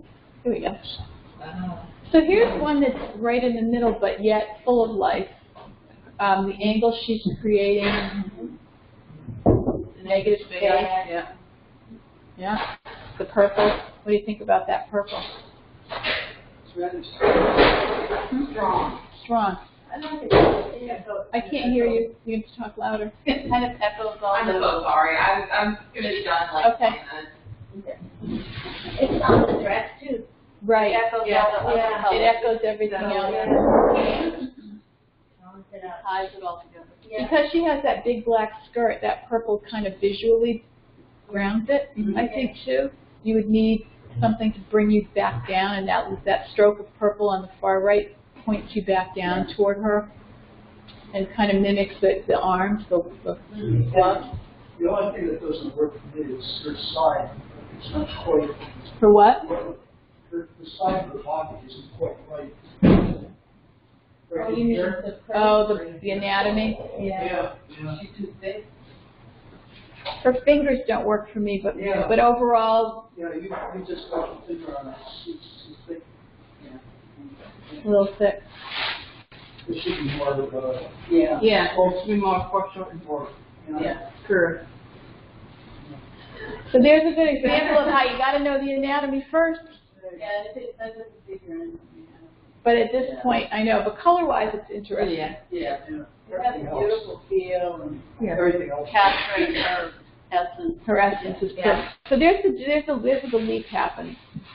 And but we do look at details, and the fingers bother me, but I like the rest of it. Okay. And how can you not love this lady? Happy, very happy. So how does this make you feel? I'm very happy. And that's probably why they painted it. So whether this one's perfect, not so sure, but they wanted to make you feel something. And not only the color, but the expression. Mm-hmm. There's a jolliness. The feel, the dress, and the whole size, feel the whole. And she's a big, happy lady. Exactly. You want to know her. Right. You'd like to go have a glass of wine with this lady and dance or something. Yeah.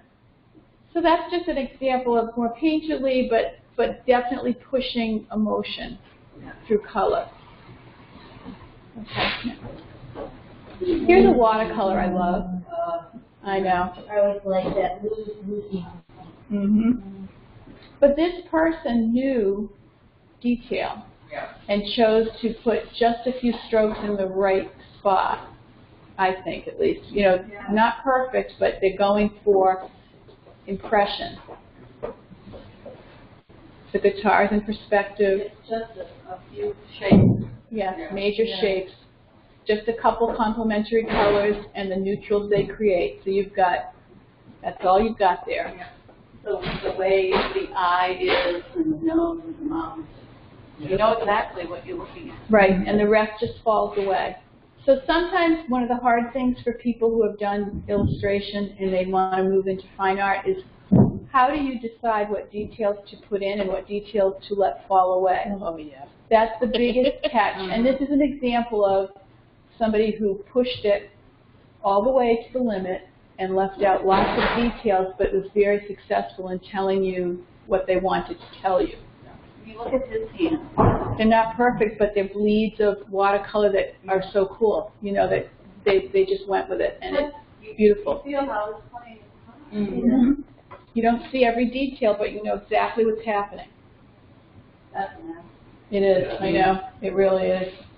Even for that, And it's Done a lot of beautiful. light drawing. Isn't that, yes, this is somebody who can draw. That's the bottom line. These people can draw. They just choose to paint in a particular way that is more filled with emotion. Okay, next. We're going to on to the next group. Let's go for figures. To landscapes. Do we have time? Is this okay? Yes. This is a whole bunch of different kinds of landscapes. Oil. Very out west artist, very soft rocks, you know, kind of, I think I picked it because of the repetitive shape of the trees and the mountains. I'm a little disturbed by the orange on the right. It takes me away from the horse, but yet they put it there for a reason, and it makes sense. It's just a little too important for me. But I think, what do you think about the horses, horse girl? I think the horses have done very well. They're very, yeah. This is Especially the way he's picking up the hind legs, the rolls and the rocks. so the hind leg. I'm going to get really nitpicky because this leg bothers me some. Because you know. But that's because I know. But Yeah, most of us it's we too have no small. clue. But Yeah, I like the shadows on the haunches there, on the way the shadows are going. The shadow, fills the form. It's on the hip. I'm sure it's intentional, but to me, maybe it would be more interesting if everything is smooth. I agree. The rocks bother me. Variation in the I know. texture. So here's an example. The trees are soft. All the strokes are soft. It would be perhaps more interesting if the texture of the trees was a bit harder. If maybe some of the rocks were more jagged, rougher. So then you had the smoothness of the skin of the horse, that smooth, shiny against a rougher texture. Okay, next. What do you think about the light? Can't hear you. Isn't it good light? Yeah. So it's simple, red and green as the main two colors, and then look at all the colors that was brought in everywhere else that then goes into the red and the green. Kind of interesting. Very painterly. Made a tractor look interesting. So here's loose, loose, loose. Simple, simple, simple. Simple shape. And if you can get your brain to think that way, it would be really good exercise to try and go from detail to something like this. Whether you want to end up like this or not is irrelevant, but as an exercise, if you can start blocking in shapes like this, warm and cool. I mean, there are some pretty large blocks of color that maybe some of us would not do, or some would, I don't know, but notice that it's general to specific, and it's pretty much all general, and that's a good exercise for those of us who are nitpicky. What To is that? simplify. What is that big blue dark shape in the back? Doesn't matter, it's a shape. Yeah. Doesn't matter, that's the point of this. This is an exercise to do. It's just, you have to, for this type of a thing, they aren't concerned with what it is, they're concerned that it holds in place, and it doesn't matter what it is, it's just a shape. Whether it's successful or not is another question, but they didn't really care. They weren't trying to necessarily give you that information. What's next? Oh, nice. Like that. So we have a variety of opinions, right? Tell me what you think you like. What do you find successful in this? Wendy, what works for you? I like the interplay of the light between the foreground subjects and that wall of cool blue of the mountains. I like the play of the light and the fact that it's fairly balanced for me. The thing that bothers me about it is all these trees in the fore and middle ground are the exact same. Yeah. It's everything. It's the same value on the trees right up Close as the middle ground. the middle ground. Yeah. So there's a good example. That's a really good point, Nancy, of temperature not working to their benefit. Parts of it are absolutely stunning. Yeah. Maybe if they had put some of the blue from the mountain into some of the trees in the middle ground, it might read with a bit more distance, perhaps, or even a little bit in the foreground on the left side. The trees that are up against the river there, on our side of the river, Right. would not be the These same three. as the trees As those. in the front. Yeah. Right. I mean, they're exactly the same. So that's Yeah, if they had pulled some of this blue down Put into it these in. trees, Yeah. it would balance it much like this gold is up balances. here is balancing these down here. Right. And even if they had maybe flecked a little bit of that I'd flick blue it in the down front. in here and the blue in the Exactly. front too. They could be used to be like marching back into the painting, but instead it was kind of It stops you. And they're just so much the same Right. shape and So that's a good example, Nancy. And think about, we talked about in design, the repetition of shape. You do want some repetition, and you see it in the mountain, but it's not the same height. It's a similar shape. It's a triangle, or, there are lots of triangles, let's say, in that mountain. But they're not all the same size, and they're in different angles. And so those trees are similar, but they could be made to look in front of each other. The overlapping trees don't really read particularly well sometimes. They could be stronger, so that middle ground could be a little bit it's stronger. like they're walking like you. What do you think the focal point is? I had trouble with that. Yeah. Because I at the beginning I thought it was the light in the back, and then all of a sudden say no, it's maybe it's in the river or whatever there, and then oh no, the tree is also there. So Do you think every painting has to have a focal point? I don't know the answer to that. People debate that all the time. But this is making your eye go to everything. yeah, I got distracted. It's distracting Yeah. here and there. Yeah. Okay. Yeah. Trees are. I have a problem with the angle of light, that the sun seems to be over on the right of the bottom, the trees all reflect on the left. This is the sun. Over on the left. Side of the mountain. See, if I block Because out it's that, backlit. Yeah. I think if I block that, I actually like that better without the sun on the Yeah. back. Right. So you can focus on the Yeah, trees. so do I. Oh, yeah. Oh, yeah. Interesting. Yeah. See how well you've critiqued all these? That's great. I'm learning. It's great. No, but there's so much to look at when you start picking it apart. There's just so many different. Why is it so easy to do it on other people's paintings? I know, because you're not attached to them. Yeah. It was good as a class that we Yeah. spent a lot of time critiquing. It was really It's hard. helpful. It was It's very hard. hard, but it was very helpful. So It is, absolutely. Next. Okay, what do you think? interesting. So look at the texture. When I look at this, I think texture. Yeah. Certain paintings, as we talked about all those elements of composition, you cannot have all of them to the same degree. This person, I think, chose design, negative space perhaps, shape, and texture as their main focus. It's kind of the opposite of the other one that was all smooth. This one's all Is it texture. oil? Yes. There's a lot of palette knife work. I don't think there was any intent to try to sell or looking for selling this. I think they did it just for their own satisfaction. Yes, this is a plein air study, Yeah. and it sold. He sells them all, this guy sells them all. But I love that one. I think it's reversed when you look at the color, where the light is, and that lime green for me makes it just sort of pop. Yeah, I like this bit of turquoise color and the blues that are down here in the water. So you can take something very simple and turn it into something extraordinary just by these little bits and colors and strokes that are, seeing that hand of the artist is very interesting in this one. Okay.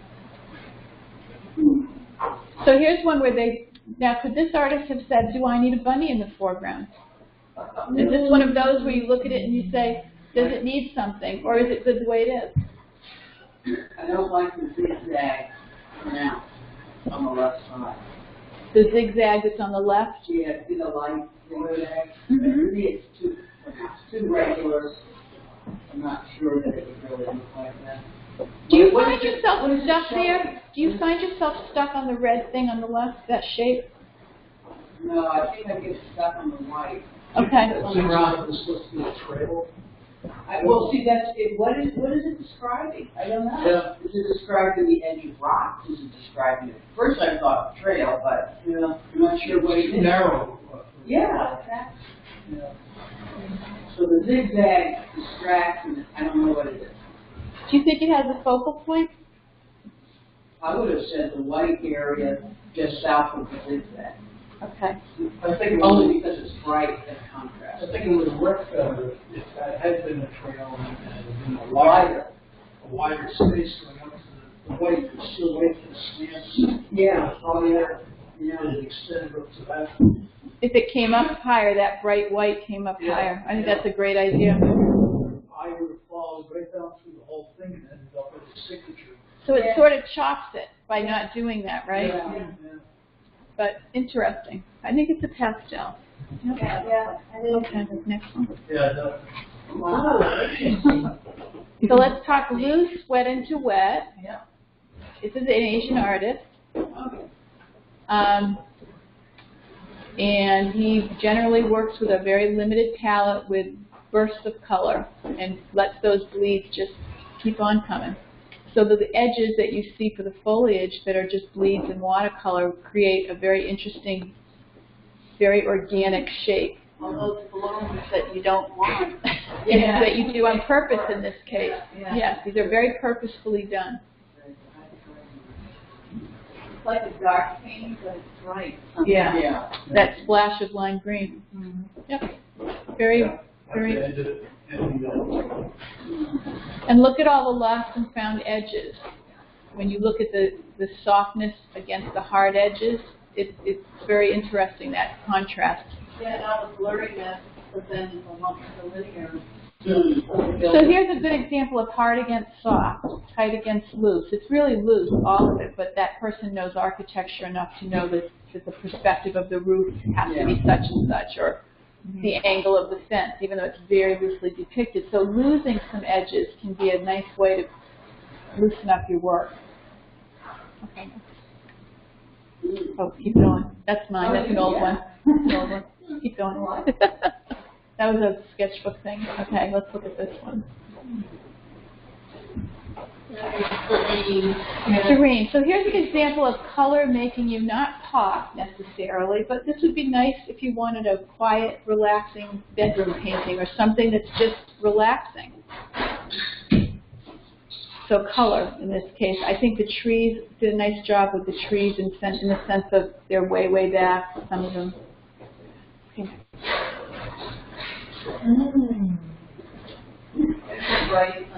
Very bright. Yeah, very. Can you feel the warmth? Yeah. Yes. So here's an example of this focuses on temperature. This painting is all about making you feel like you're in the sun. You're there. The background, so it's basically 2/3 or more warm tones and maybe 1/3 because the sky and the mountains have warmth, but they're cooler. So that's a good example of splitting up the palette so that it's not 50-50 warm and cool. Does that make sense? Okay. No, I don't know what it is. Look at the design elements. Look at the visual weight. Interesting. Do you see where a focal point is? Red.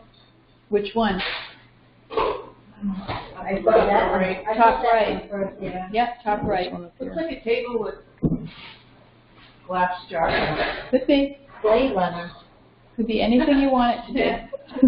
Let's remind me to see on the Yeah. Blade Runner. You know, The city, yeah.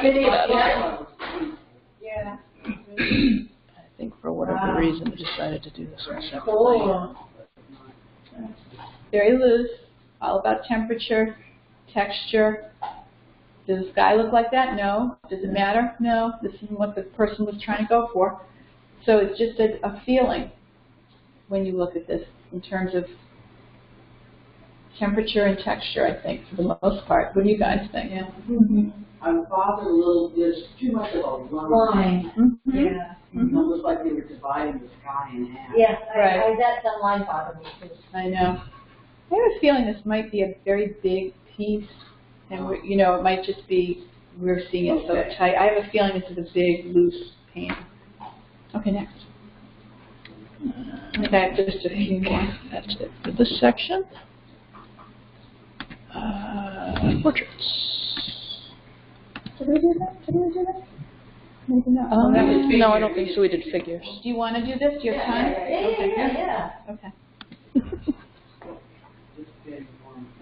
What do you think this one's about? What do you think this picture is, the story is? The farmer and how hard he works. Yeah. What do you see in his face? I don't know, worry. Yeah. Something is bothering him. Mm-hmm. Don't know what it is.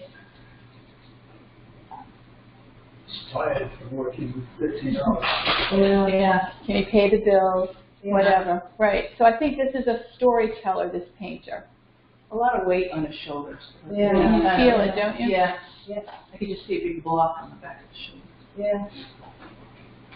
So it's just an interesting take on why this person paints. This is a person who paints to tell you a story of emotion about people. They're not so interested in the cows the way we might be. It's a storyteller. It's just a different feeling. Beautiful. I also like the piece of wood. The wood. That is broken. It's broken. So it's like, because he doesn't have money to repair. To repair it. Something. Ooh. What is his story? I can't hear you. What is She just woke up. Yeah. No, she's gazing at something. Yeah.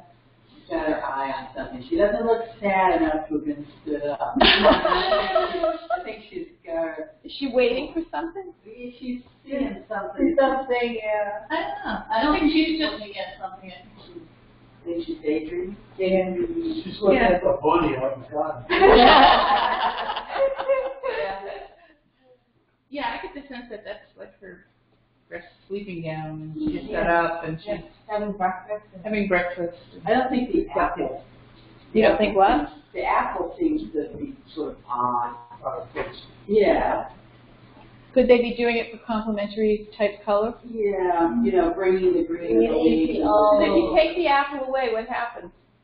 I don't know, people don't eat apples for breakfast. They These people don't care. They don't care. What about like the red apple? Well, maybe that would have worked better. Oh, we're going over the menu, what's that on the plate? Honey. With orange. Oh, almond. Yeah, so the And apple. cheese. And cheese. I mean, maybe I would have put a green sugar container there, you know, a little cream and sugar that was green there instead. Well, she just has some green in her. Under fresh the table. What about And the under pie? the table green. Something, I would have not put an apple. Okay, go. Oh, This is a very large piece. What do you think? that What is this about? eye is very dominant. Yeah, what happened to her right eye? Artistic choice on this. It is. It's not. It's very unusual the way they. Really weird. It's intriguing. Like she's got cataract or Oh, lost eye Blind, maybe. Yeah. Part of her soul be hidden, and part of it coming into the light. You know, this is Yeah. one of those people that's very. The New York artist, big piece, accurate, Yeah. but Well, wanting you to think. But if that's the case, I want the hand on the right hand side. To be a little less important. Yeah. Yeah, that's true. Yeah. Who knows? It almost seems to be like an extra eye down eyes there. down here. Boy. Oh. That's over there too. And There's another one up here.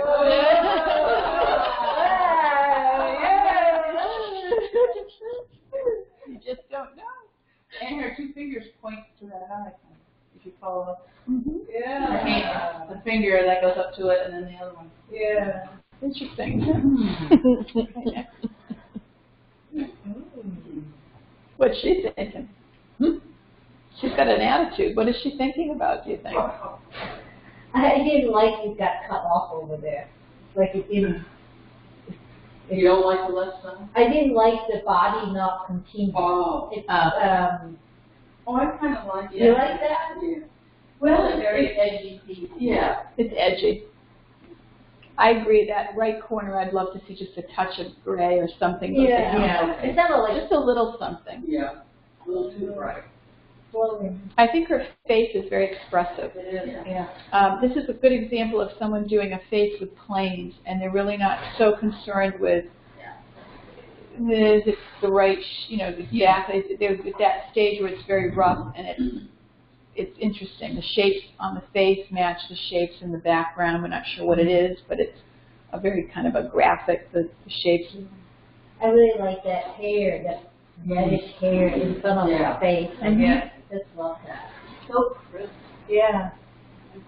So they know anatomy, and they choose to do something painterly. So this is, I think, a pretty good example of that. And this is graphite, I think, and maybe some charcoal. Graphite and charcoal, very realistic. Yeah. Just a whole different way to do a portrait. Beautiful the way The fabric. it covers the skin and I know they nailed it. yeah. This is someone who definitely understands all of it, the values. And it feels like a soft, sweet rendition of a soft little girl. It fits the subject really well. Okay. Okay, that's that for that section. We just have one more? Maybe one more or two? One, it looks like two. I think we Like still 5 have- more minutes if you guys have it. Yeah, that's like, You're okay. Yeah. So here's your traditional, this is my friend Daniel James Keyes. If you look him up, his work has gotten much looser. This is some of his older work. He's a young man who studied with Richard Schmid, who's a masterful landscape painter he's on the Cape actually some of the time. He's very elderly now. He's out of the Falmouth area. He lives down there. I don't even know if he's still alive, but he used to be down there. And Daniel went and studied with him for a little while. He's a California artist. He's going to be on Cape Cod doing a workshop this summer. If I don't have any of his other work, but if you Google him, his later work is, he does magnificent roses. And he does very tight but loose at the same time. Oil, though, right? Foil. I like the reflections. Yeah.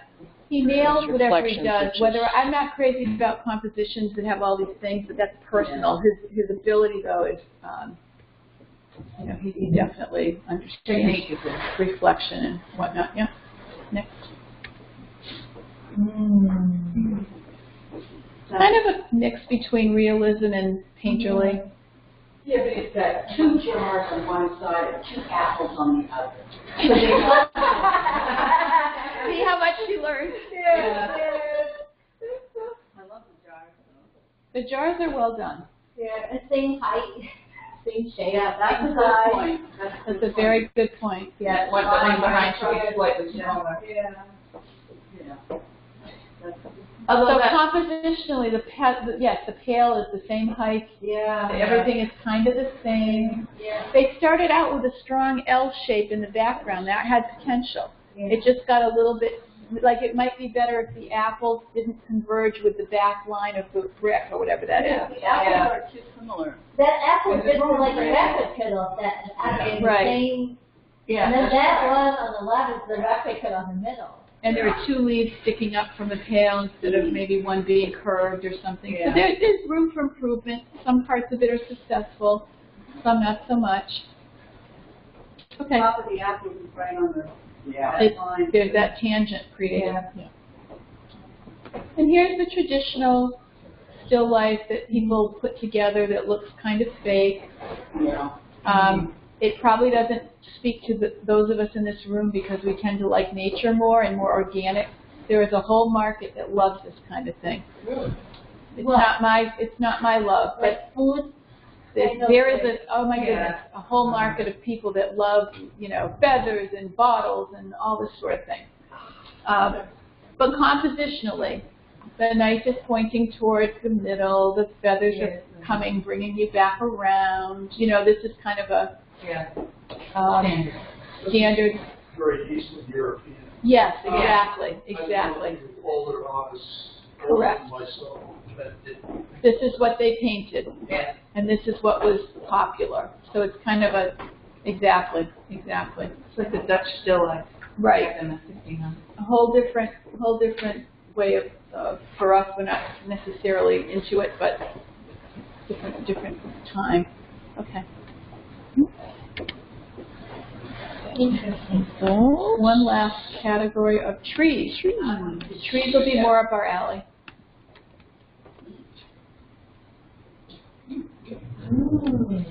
I'm hearing ooze. Okay, watercolor. What works, what doesn't? I think what works, the house way in the back is the right value. Gives you some, yes. Yeah. Gives you perspective, because if you didn't have that, Yeah, what would I be looking for? yeah. I think Oh, that would be more about the tree in the foreground. Yeah. I think the fact that you can see through this tree here is kind of It's odd. but Oh, this is such a cliche. Yeah, See, exactly. What? Such a what? cliche. Exactly, yes. I think everybody I know is on That.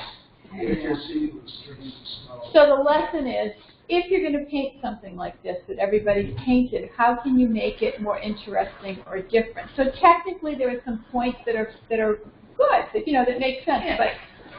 But then I think, gee, I'd love to splash some blue in the foreground snow, or I'd like to see more color in the tree in the foreground, or maybe A bunny running around. or the symbol of a woman. we need a swan out here somewhere. Yeah. We need a badly painted swan.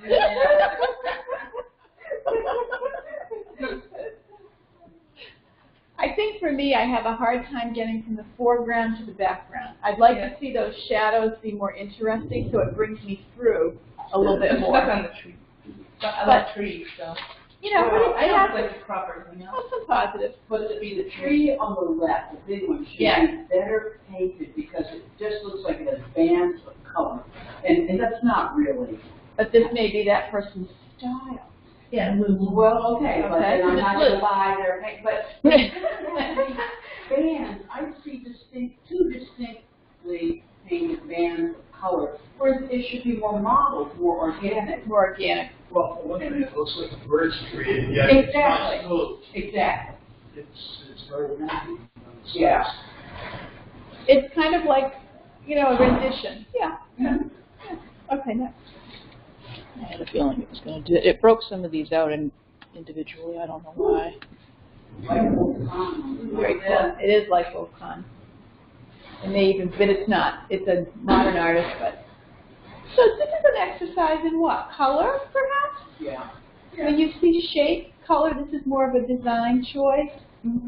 They're not going for realism. They're going for emotion, color, interesting design, shapes, choices, textures. I don't know. Or she were portraying fire, I think that it does it very well with that brilliant orange yellow. Yeah, that Looks like a does forest look like fire. fire. Oh, see, I see like trees, just a bunch of trees in the fall. The distribution of color, though, what I think works is that the warm color is definitely like 30% or so, 40% maybe. And it definitely, it shows as more important, but it's broken out as more cool. Yeah. But because it's a complementary color, it's singing. Yeah. Okay, next. Here's a realistic tree. More realistic tree. Right. Yeah. But I look at the ground. Nancy, what do you think about that, all that foreground, and what does it need? It's all the same. Kind of boring. It looks so realistic from a distance. It looks like a photograph. It does. So this is a realistic painter, and there's a market for that too. I think when I look at that great big purple mountain in the background, it feels very strong Yes. to be that. So if that's going to be that important, then I'd want purple in the shadows in the foreground to balance it, at the very least. Yeah. I more think needed. his focal point or his intention was the birch tree and the outline. And they are very solid and Right, they're there. And they're well depicted. Yeah. It's just that Nice background. composition. Go that way and then go back that way. It is a good composition. Yeah. But, you know, kind of doesn't. Doesn't make you go, wow. Yeah. Okay.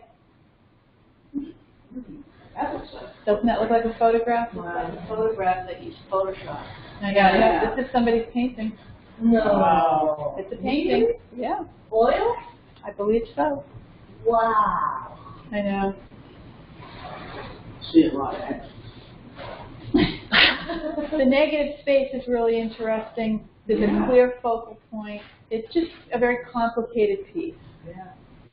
Very complicated. But I think this is one of those paintings that I think you can stay in for a long time. Yeah. I agree. And that every time you look at it, you'll see something different. Right. But you definitely see foreground, middle ground, background in terms of texture, importance of tone, depth, you know, all of it, the edges. Okay, next. Yep. Looser. What is the focal point? I don't know. That's a good question. Probably the red. Yeah. But unfortunately, for me, the reflections, I think, well, they probably could be a little different. The reflections don't work all that well for me personally. But, you know, so if you're going to do something funky and loose, think through the composition first. I don't think this one, the composition works all that well. So, and it's kind of 50-50 at the horizon, a little close, but yeah, something to look at. Okay.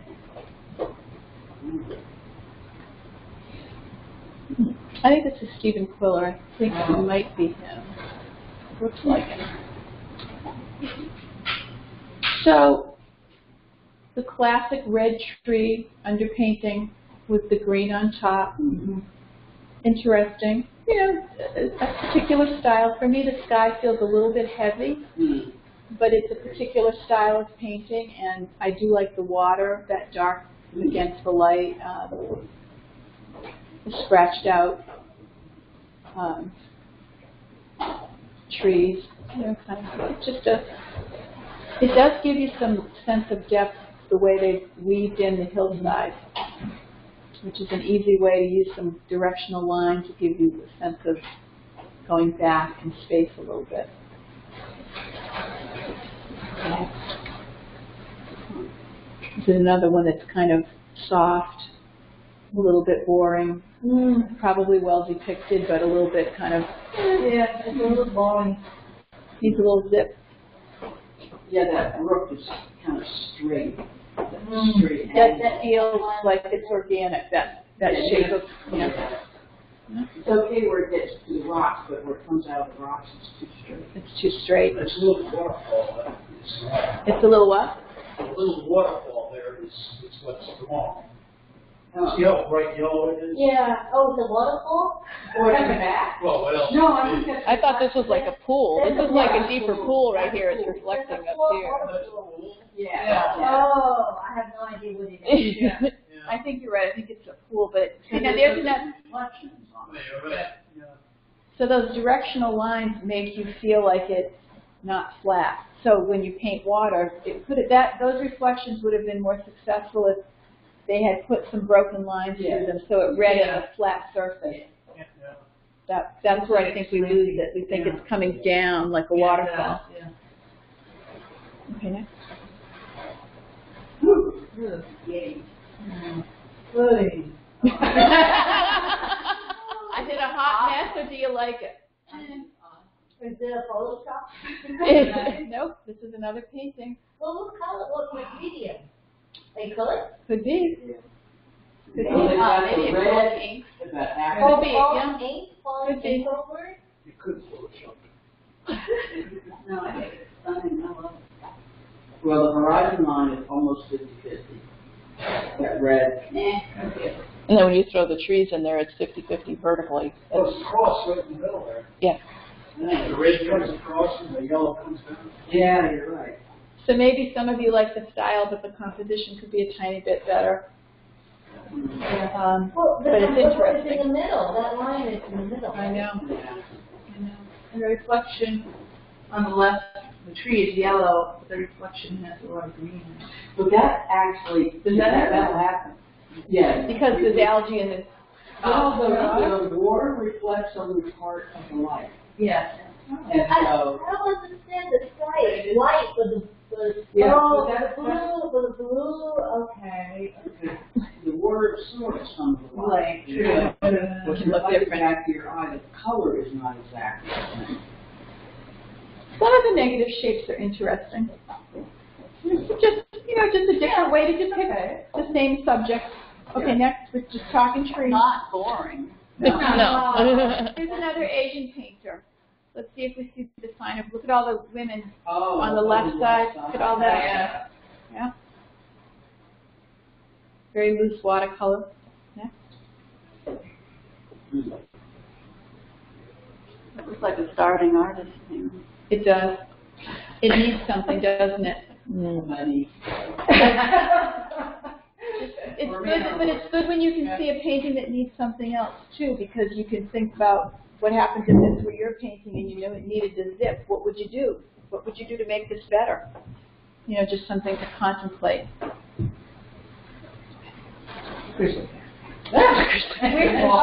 Yeah. We're trying to catch a stand. Yeah, understanding. I think that's a really interesting one. I like this one. Yeah. I do too. That tree coming in from the I think the shapes, even though the trees are similar, which, you know, makes sense because they're side by side where they're growing, but they feel real. Yeah. They feel like the shapes feel organic to me. And windblown. It's a little bit windswept too. I can't hear you, I Nancy. think I might like it without the overhang. You like it better without the overhang? Try it without. What do you think? Yeah. No? Yeah. I like it better without it. Yeah. I think it's. I don't know. Personal choice. Yeah. Personal choice. I think having it gives it more depth. It gives you a sense that you're in the forest looking out at this view. But you got a diagonal there where the upper part of the diagonal is very realistic. The lower part is fairly Kind of sharp. Well, you're gonna see you're gonna see rocks that are bright red like that. The sunset. Yeah, I think it's Yeah. artistic license. Artistic license. Okay, next. That might be it. I think so, unless there's something in this Z folder. I think that's all my printed stuff. Yeah, okay. The printed stuff. Well, that's all, folks. Wonderful. Oh, thank you. Awesome. That was beautiful. Thank you. Thanks for coming. Wow.